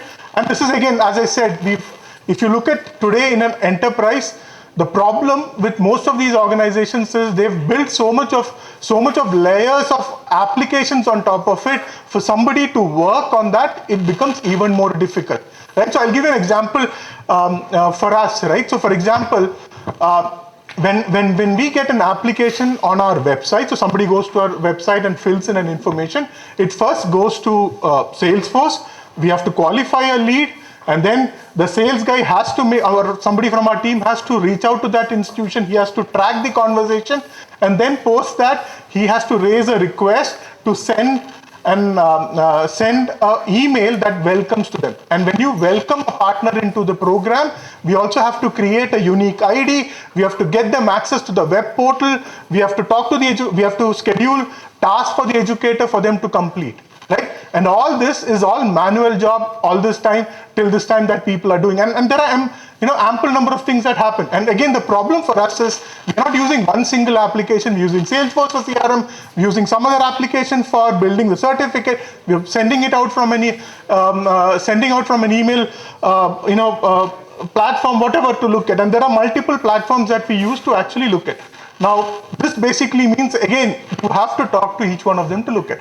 Now, when we talk about AI, there are two perspectives that the industry is looking up to. One is each platform having its own AI capabilities. So that's the reason you're now talking about Google talking about AI capabilities, Salesforce talking about AI capabilities, because they are trying to make their platform much better than what, from a customer perspective. But what everybody misses out today is, in an organization, there are multiple applications that you talk to, right? You may be using an Oracle, you may be using an SAP, you may be even doing whatever for that to look at, right? And how do you build these linkages between these applications, right?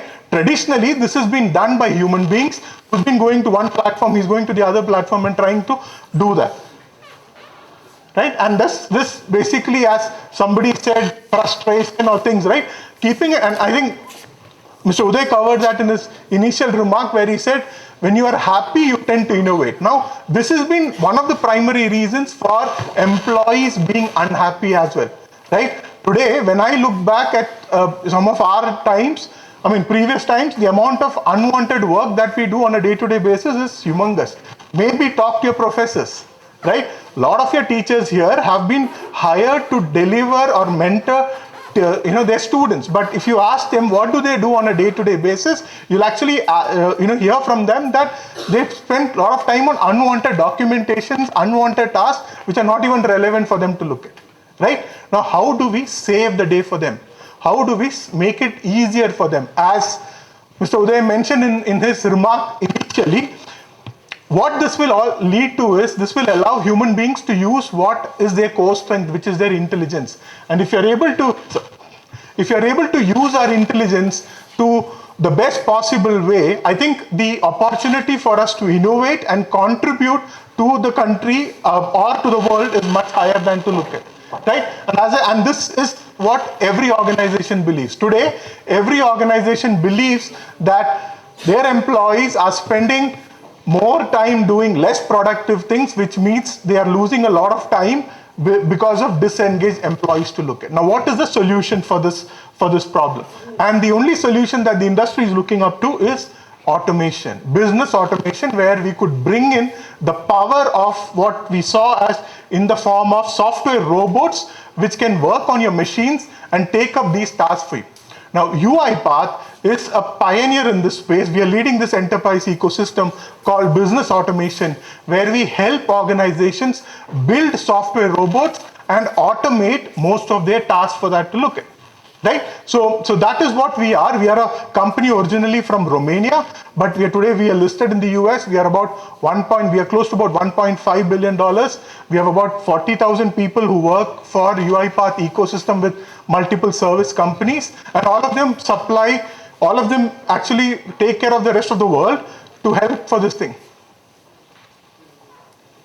You don't have to push students to do that. If they're not interested, it's okay.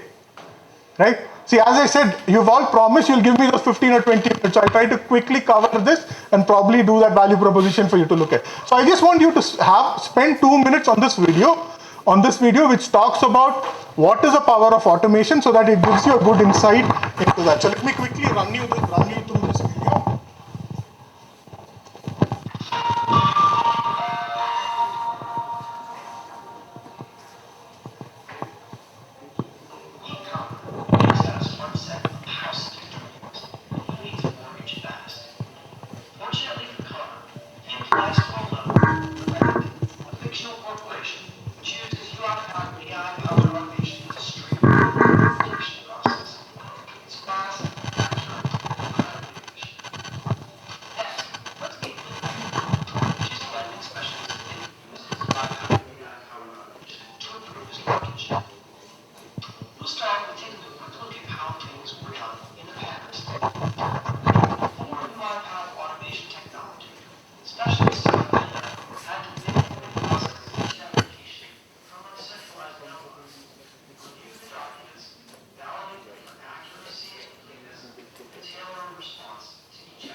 So do you see the future?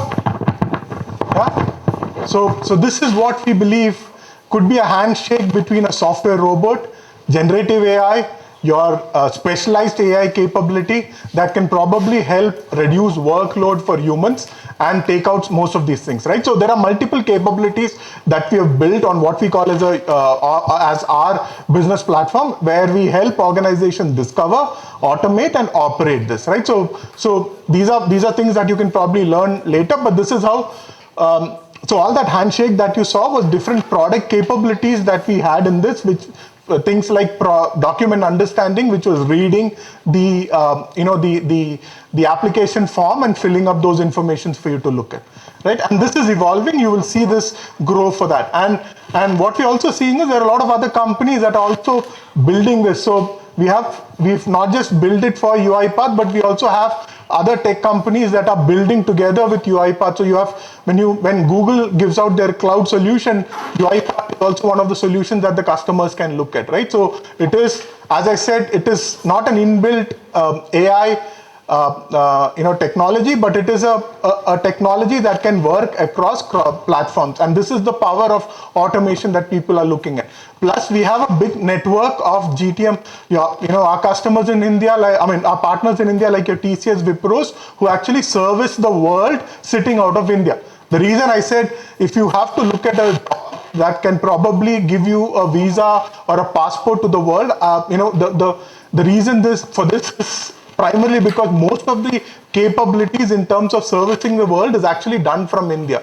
UiPath ecosystem is strongest in India, which has the highest number of employees also to look at, right? So that's about automation as an ecosystem. So you're all convinced in terms of automation being an opportunity for you to consider, right? So if you are interested in building a skill, and that can probably help you land up a dream job, I think automation is ideally something that you can look at.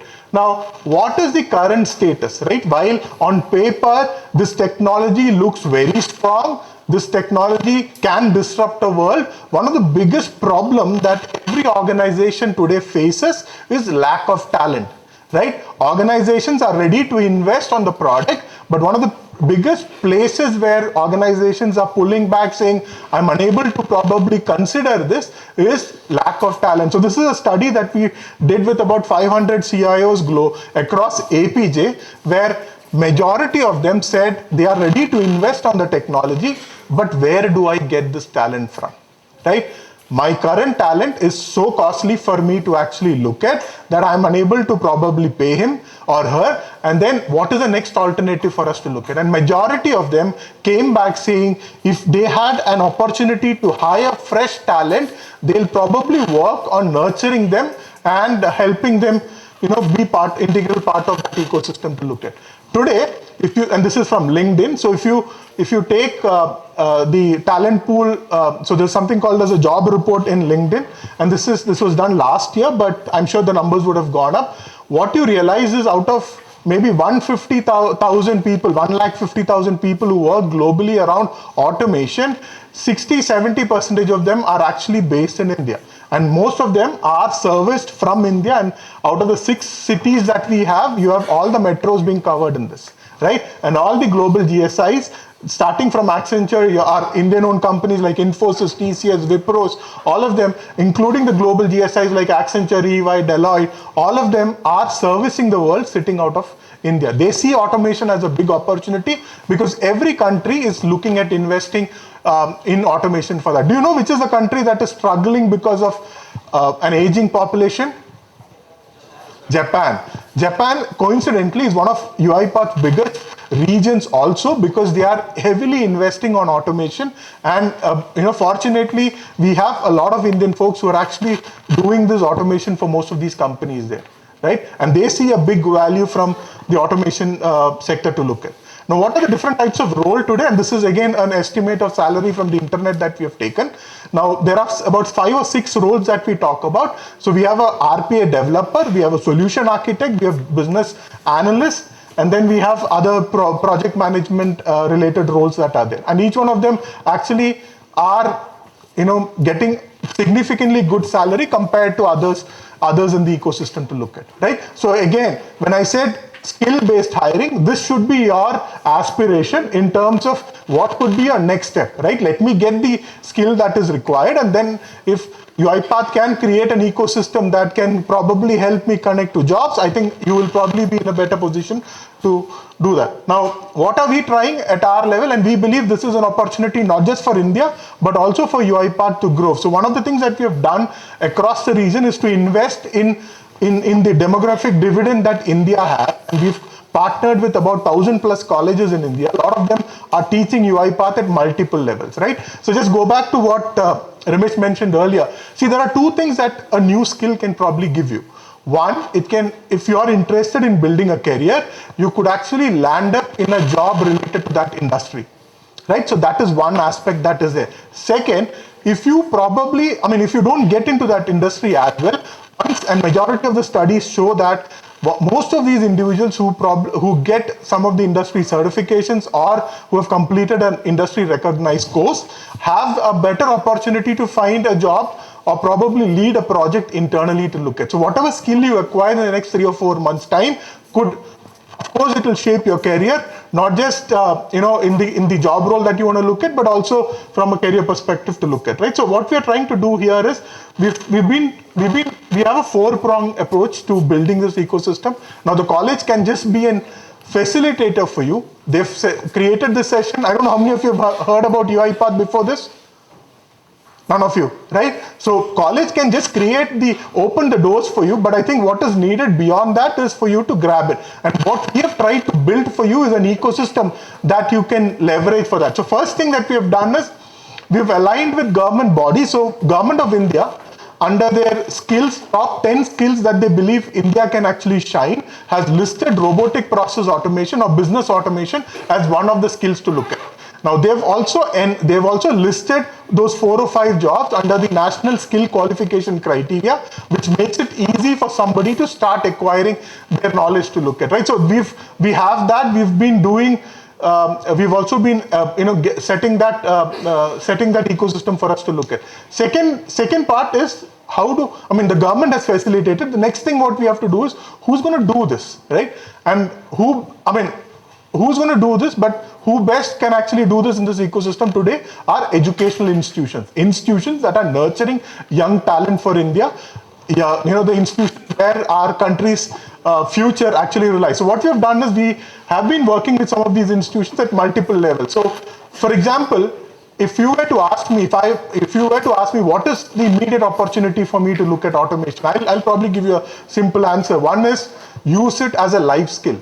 If you are proficient in PowerPoint, the way you look at PowerPoint, Excel and all as one of your skill, I think one of the next skills that you should actually start actually looking at is, can you build personalized automation solutions for yourself? So you're working on any technology, can you start applying that, right? So first thing that we're looking at, we're working with universities and colleges to pass on that literacy message where we are saying, you talk about digital skills, automation is also an important part to look at. Second is we're working with some of these universities to also integrate UiPath as part of the curriculum, specialized programs that are running.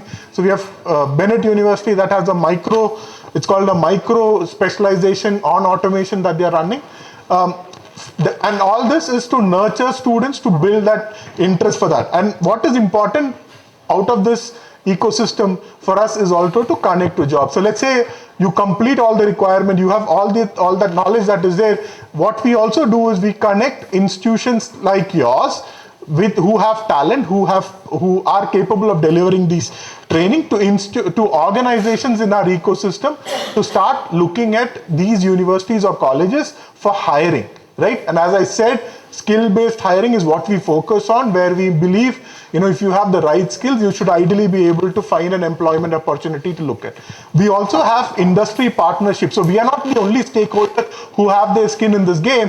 We also have our partners and customers to look at. So we have mentors from various organizations who are available, who can come in for industry sessions, right? As Mr. Uday mentioned in his initial remark, it is not the reason all of you are sitting here is for the experience or the knowledge that the industry expert brings to the table, right? And we can, we have these industry sessions and seminars that you can actually avail from to look at. And last is, of course, some of these sessions we run hackathon. So if you've been part of Smart India Hackathon, we run something similar, and this year we're making it an India-wide challenge where we intend to take the talent in India, nurture you to actually solve local problems, right? I think the opportunity to explore automation as a solution to look at this from this thing to look to do.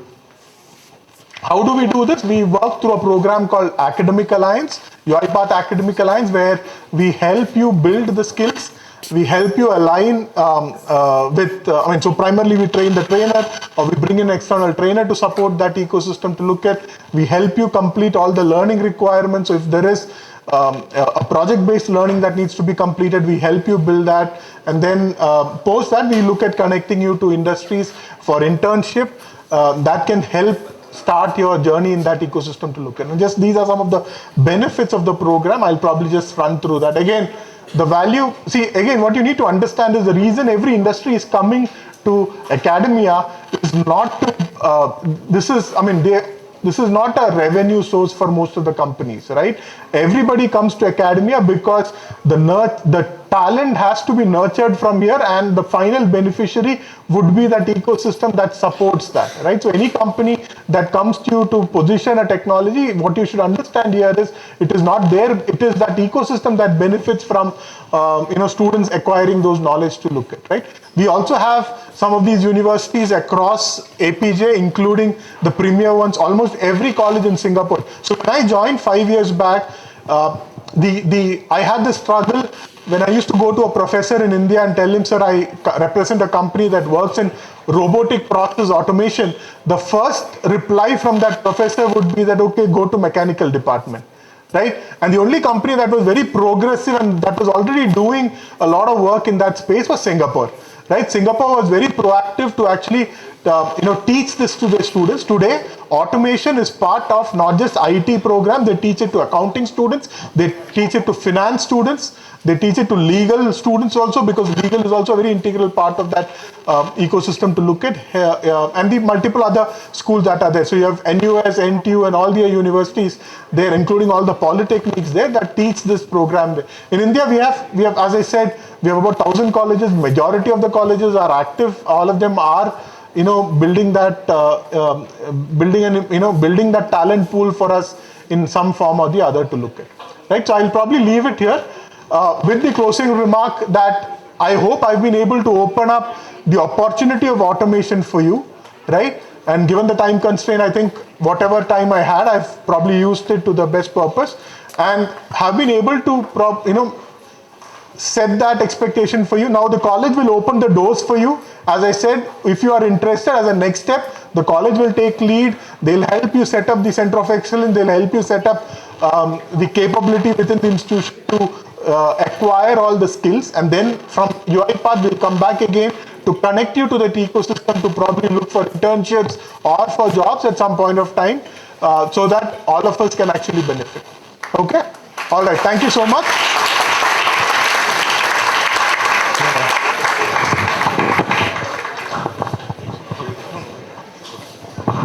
Of today's workshop is complete for you. I just want to make an analogy here. Red Hat is red hot, and UiPath is the path for you and I. Means I think that's the objective. I think there is both these companies are global companies. If you saw the last slide, the last but one slide of UiPath, you will be one of those global. You'll become part of this global community of universities. I mean, you saw NTU, NUS, and so many world-class universities. So you'll become a part of that ecosystem, or I would say community. So maybe after Shiv Prasad's presentation, we will ask both Rajesh and Ramesh to answer a few questions. Before my young friend here introduces Shiv Prasad, the reason Shiv Prasad is here to attend the global, alliance Artificial Intelligence Alliance program tomorrow, which Modi will be inaugurating. So I requested him to come and just spend about some time here with all of you. So Shiv Prasad, I actually found him at the Stanford University's mentorship program about 6 months or maybe about roughly 8 months back. And I think, you know, the kind of passion, drive that, by the way, he is still an eligible bachelor, unlike us. So he brings that passion and innovative spirit and also never give up kind of a spirit. So I wanted him to spend about 10 minutes. He works in 2 or 3 center of excellence. One is NASCOM, another one is IISc, and couple of center of excellence for artificial intelligence. I wanted him to share his own little bit of background, as well as what is the advantage of working in a center of excellence, which we are going to set up here. See, while all this NASCOM and IISc are like outside the institutions, this we are going to set up right in VIPS. So take advantage of that when we announce that. So can you introduce Shiv Prasad? Now it's an absolute honor to invite Shiv Prasad sir, co-founder and CEO Telcosolve, to share his words of wisdom. Let's have a huge round of applause for sir.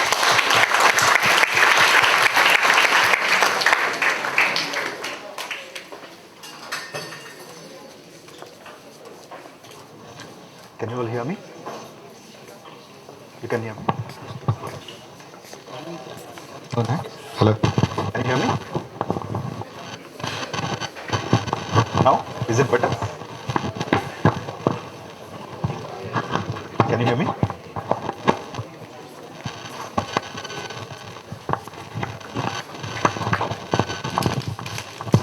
Is it better? Is it better? Okay. So thank you, sir, for giving me such a wonderful opportunity, and thanks to the chairman, sir, vice chairman, sir, and all the leaders who have spoken a lot about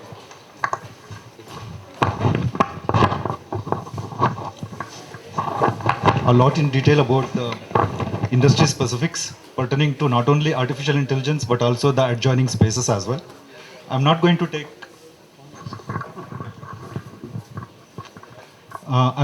take much of your time because I understand it's already lunch hours for you guys. You have been attending the session since morning hours. A quick, but I'm just going to cover 3 aspects. What my company is going to do because of the help of yeah, sure. Hello. So I'm going to cover 3 aspects. One is what my startup company is going to do with the help of NASCOM, which is again a central government body-driven tech space, as well as an ecosystem which nurtures all the startup companies across India, and how they are going to help us collaborate with several such startups as well as established companies like Red Hat and several other established organizations. And finally, I will conclude with a 2 minutes quick video as to how we have reached, what stage we have reached so far. So as the very first slide itself shows, we have been recognized during the G20 DIA Summit, Digital Innovation Alliance, because of the innovative solutions which we have in telecommunication industry space. And we had recently also participated in IMC as one of the exhibitors, proud exhibitors. Plus we also recently launched one of our product during the Bengaluru Tech Summit. As I mentioned, there are certain objectives which are set by the government body, which is NASCOM, a tech park as well as ecosystem, which encourages the startup companies I mentioned. The objectives clearly states about creating innovative solutions, which we are doing, and domain capabilities, which is not only specific to any particular industry like telecommunication, what we are into, but also several such overlapping industries as well. The intent is to build industry capable talent because our leaders already mentioned about shortage of resources. So these kind of incubation centers as well as tech parks which are supported by government bodies are very much taking care of nurturing as well as bringing the talent up to the speed, owing to the industry needs. These kind of ecosystems also provide innovative embracement of leadership in the innovation space, and this also energizes research mindset. As in, we are not focused only on the academia, but also they give space for establishing center of excellence, the one which we are also planning over here in VIPS. Then, yeah. So to position India, the main intent is to position India as provider of end-to-end solution instead of we depending on other countries, because for past several decades we have been importing the infrastructure, importing the devices and products from different countries. We were only ending up being service providers. But now the things are going to get changed because of the robust and solid ecosystem like NASCOM, Center of Excellence for IoT and AI, which is taking care of we as startup companies and several such matured companies to build our own products for not only India but also for the world.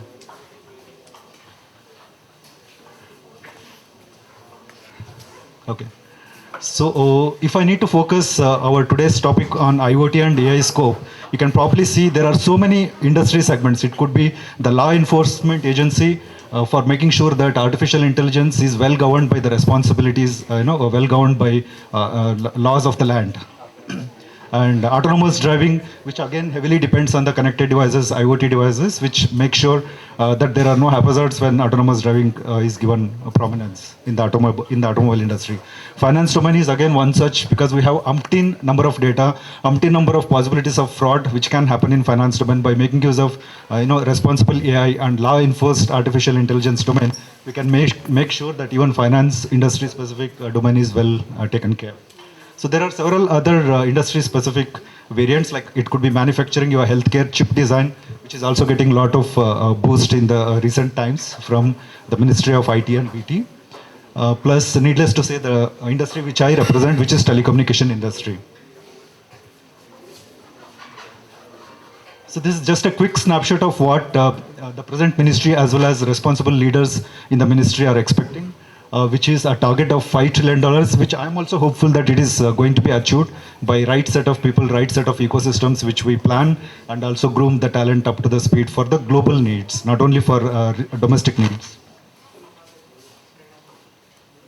This is the product which we had recently launched. Again, it would be really less if I say just thanks to NASCOM as well as KDM. There are several such government-specific ecosystems which have played a role in bringing us up to the speed in launching this particular product, which is called TIPS, Telcosol Integrated Platform Solution, where we have 60 plus readily available solutions, monitoring solutions, which cuts across your 2G, 3G, 4G, 5G, and even beyond. Plus, we are also wrapping up cybersecurity solutions over and above the telecommunication monitoring solutions. We are also giving, because one of our leader also mentioned about giving goodies so that it attracts our potential customers to buy our products. We are giving a complementary solution of carbon footprint monitoring as well. So that's just making sure that our customer buys our product. So if I need to speak a list of problems, already our leaders have spoken about these problems by and large. It would be a repeat for me if I keep reading it out once again. So this is pretty much the same points, the problems which we are solving, the pretty much same points which our leaders have already spoken about. And by the way, these problems have been identified not only by a small team of our startup companies, but also the global telecom, IT, ITS industry specific bodies, as well as Uday sir also mentioned about Stanford Graduate School of Business driven Seed Spark program. We have identified these problems, industry specific problems during our Stanford program as well.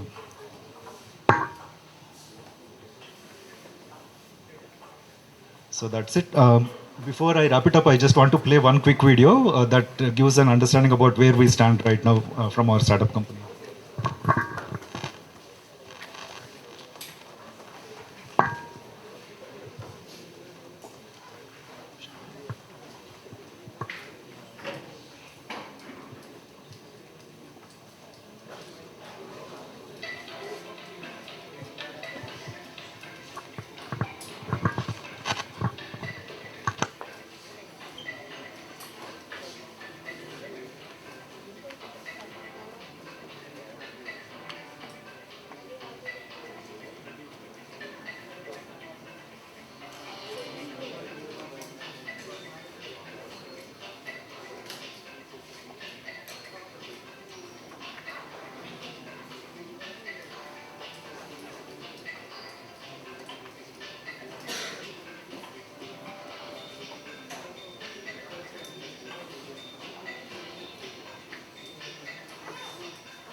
Thank you.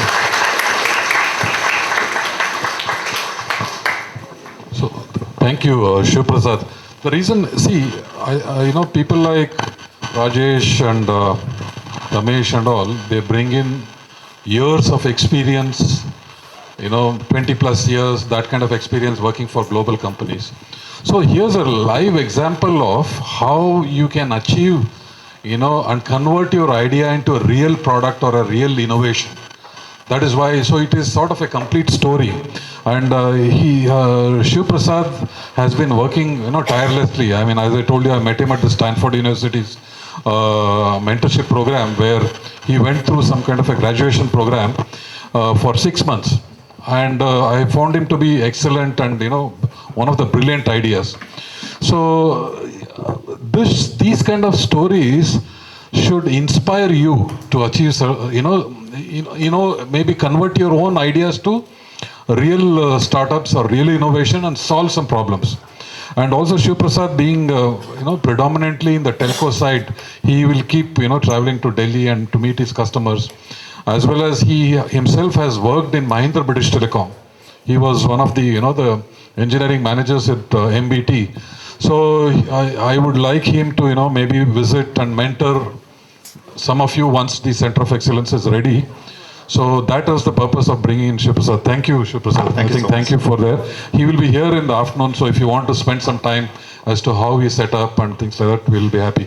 Also want to mention, I think, Rajesh and Ramesh, in fact, all of us will be here till evening. If you want to spend some time and understand maybe, a few things that may be still in your mind, we'll be happy to meet you. Okay? So,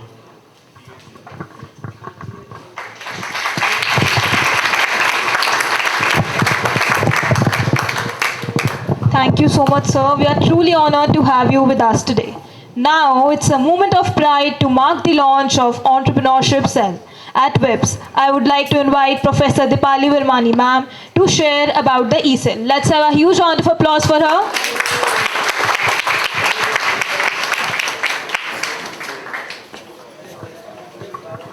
Good afternoon, all of you.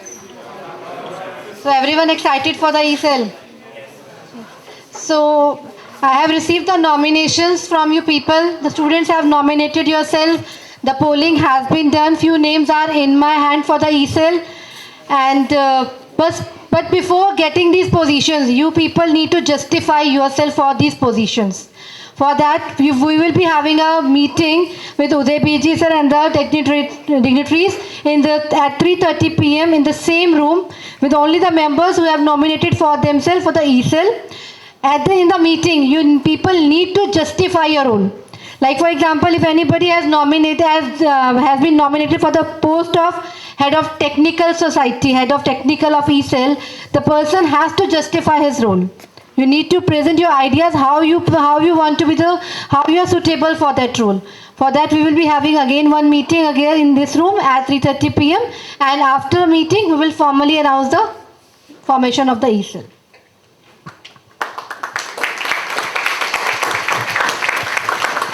So I'm actually all of us are looking forward to meet all the e-cell, the members. I think we will have some kind of a group mentoring, maybe half an hour, 45 minutes. All of us will, because finally you people will inspire the rest of the students for your batch and for the entire, I would say, institution. So you will act like leaders. So we will understand and maybe we'll guide you, we'll mentor you.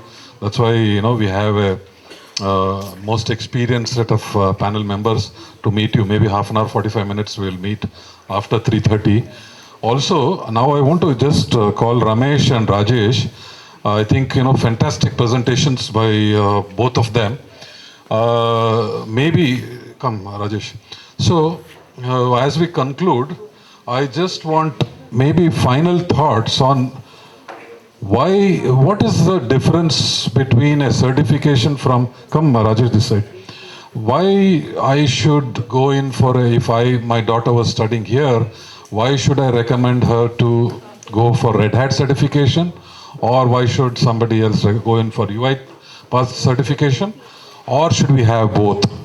This is the doubt, but I know the answer. But still, I would like you to, both of you, to answer whether it is complementary, competing, or is it a UiPath is a creamy layer on Red Hat? What is it? That is one, maybe a question that both of you need to answer. And then any other last few questions, I would like both of you to answer that. So. Yeah, so I don't want to mention any competition here, but yes, you already understood from my presentation why Red Hat is important, the type of non-MCQ based performance based exam. So performance, the moment you perform in your exam, the market knows it, the world knows it, the corporates knows it. So obviously the choice of the corporate will be much higher when you are having a performance based exam, because as I told, all the other exams in the market are not performance based. They are 100% MCQs only. So you understood the difference also with my breakdowns. So why performance is very critical. Unless and until you are able to perform, that's what Mr. Uday also said, experience. So we are giving you that user experience during our training and certification. So this is what the importance that I can say. Maybe I will let Rajesh speak. Thank you. So I think what is important is first we have to change our mindset, and we should focus on what I said, which is skill-based hiring, right? I think the first approach that you need to look at is you need to understand that in the next 3 to 4 semesters, whatever you have to build those skills. Now, how do you build those skills? Will include certification. First would include you to identify the technology, build that skill around that, get certified, and then probably do a project to position yourself to the employer. So the most important thing in that is whatever technology you choose, what is most important for all of you here is to understand the value of skill-based hiring, right? Because embedding that skill into your learning is the most important thing that you would probably want to do. So I probably would want to leave you with that, saying that identify what you want to excel yourself in, and don't give the employer a chance to put you in wherever they want to, right? Rather, you demand which technology, which industry that you would go, and whatever you learn will be a value add for you, right? So you learn other certifications, other courses will always help you from an industry perspective, because the recruiter will look at you with a positive mindset, saying that, okay, this person is looking at learning a new technology and probably a good person to match into my culture. I think both Ramesh and Rajesh have positioned both the certification and both the skills that we are bringing in appropriately. So all I want to tell you is the Center of Excellence that we have proposed and going to start in the next 45 days or so is going to be called Center of Excellence for Futuristic Technologies, Skills and Employability. Remember this, futuristic technologies, skills and employability. And the theme is going to be innovation, collaboration and transformation. So we would like all of you to have that innovative and curious and creative kind of a mindset. Okay? Collaboration. Let us be very clear. All of us don't have everything in our, I would say, knowledge base or skill base or whatever. There are experts, and we have two such great experts, Red Hat and UiPath. So we need to collaborate with such next generation. I am also very, very clear, with 35 plus years of experience, I can tell you, these are the companies which will be the path, I would say, path setters for the next generation, especially for New India, for Developed India Mission for 2047. With due respects, whether it is Amazon, Cisco, Microsoft, they are all great companies, much bigger companies than them. But, they are all oversubscribed. Now, too many people. If you apply for a job, there will be possibly 100 Cisco certified people for one job. When you go for a skill like UiPath or Red Hat, possibility, in fact, there is I would say, the supply is much lesser. He gave examples. as to how, we don't have enough certified people for these kind of jobs. Okay, I'm not discouraging you to take certification from Amazon or whatever it is. You please go ahead. But these are the unique ones. These are the ones which will take you to the next 10 years for, once you see the biggest, when we started my own example, when I started my career, I think I am one of the first generation IT person. Campus recruitment, HCL, you know HCL, right? Deepali ma'am's husband works in HCL. So at that time it was called Hindustan Computers Limited. That time the IT boom had just, I would say it had just begun, and we got picked up from the campus. But today there is, the demand is, I would say demand supply, there's a big gap. Okay, especially for standard engineers. I did not have any certification. Ramesh is a mechanical engineer. I am an electrical engineer, and I have designed some of the biggest networks in the country.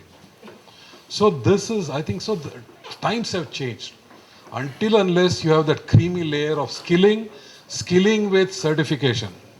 I haven't seen anybody give fantastic analogy of breakdance. I think, great example. I think you need break dance from the right organization, right certification. Okay. So thank you, I think, Ramesh, and thank you, Rajesh. Excellent.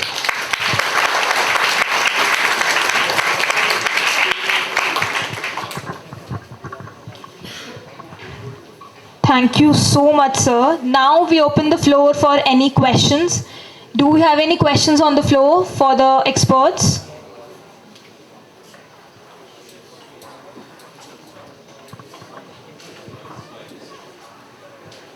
Seeing none, we mark the end of this event. We would like to thank all the industry experts for gracing us today with their presence. Let's again have a huge round of applause for all those experts. Now you all can proceed for lunch. Thank you.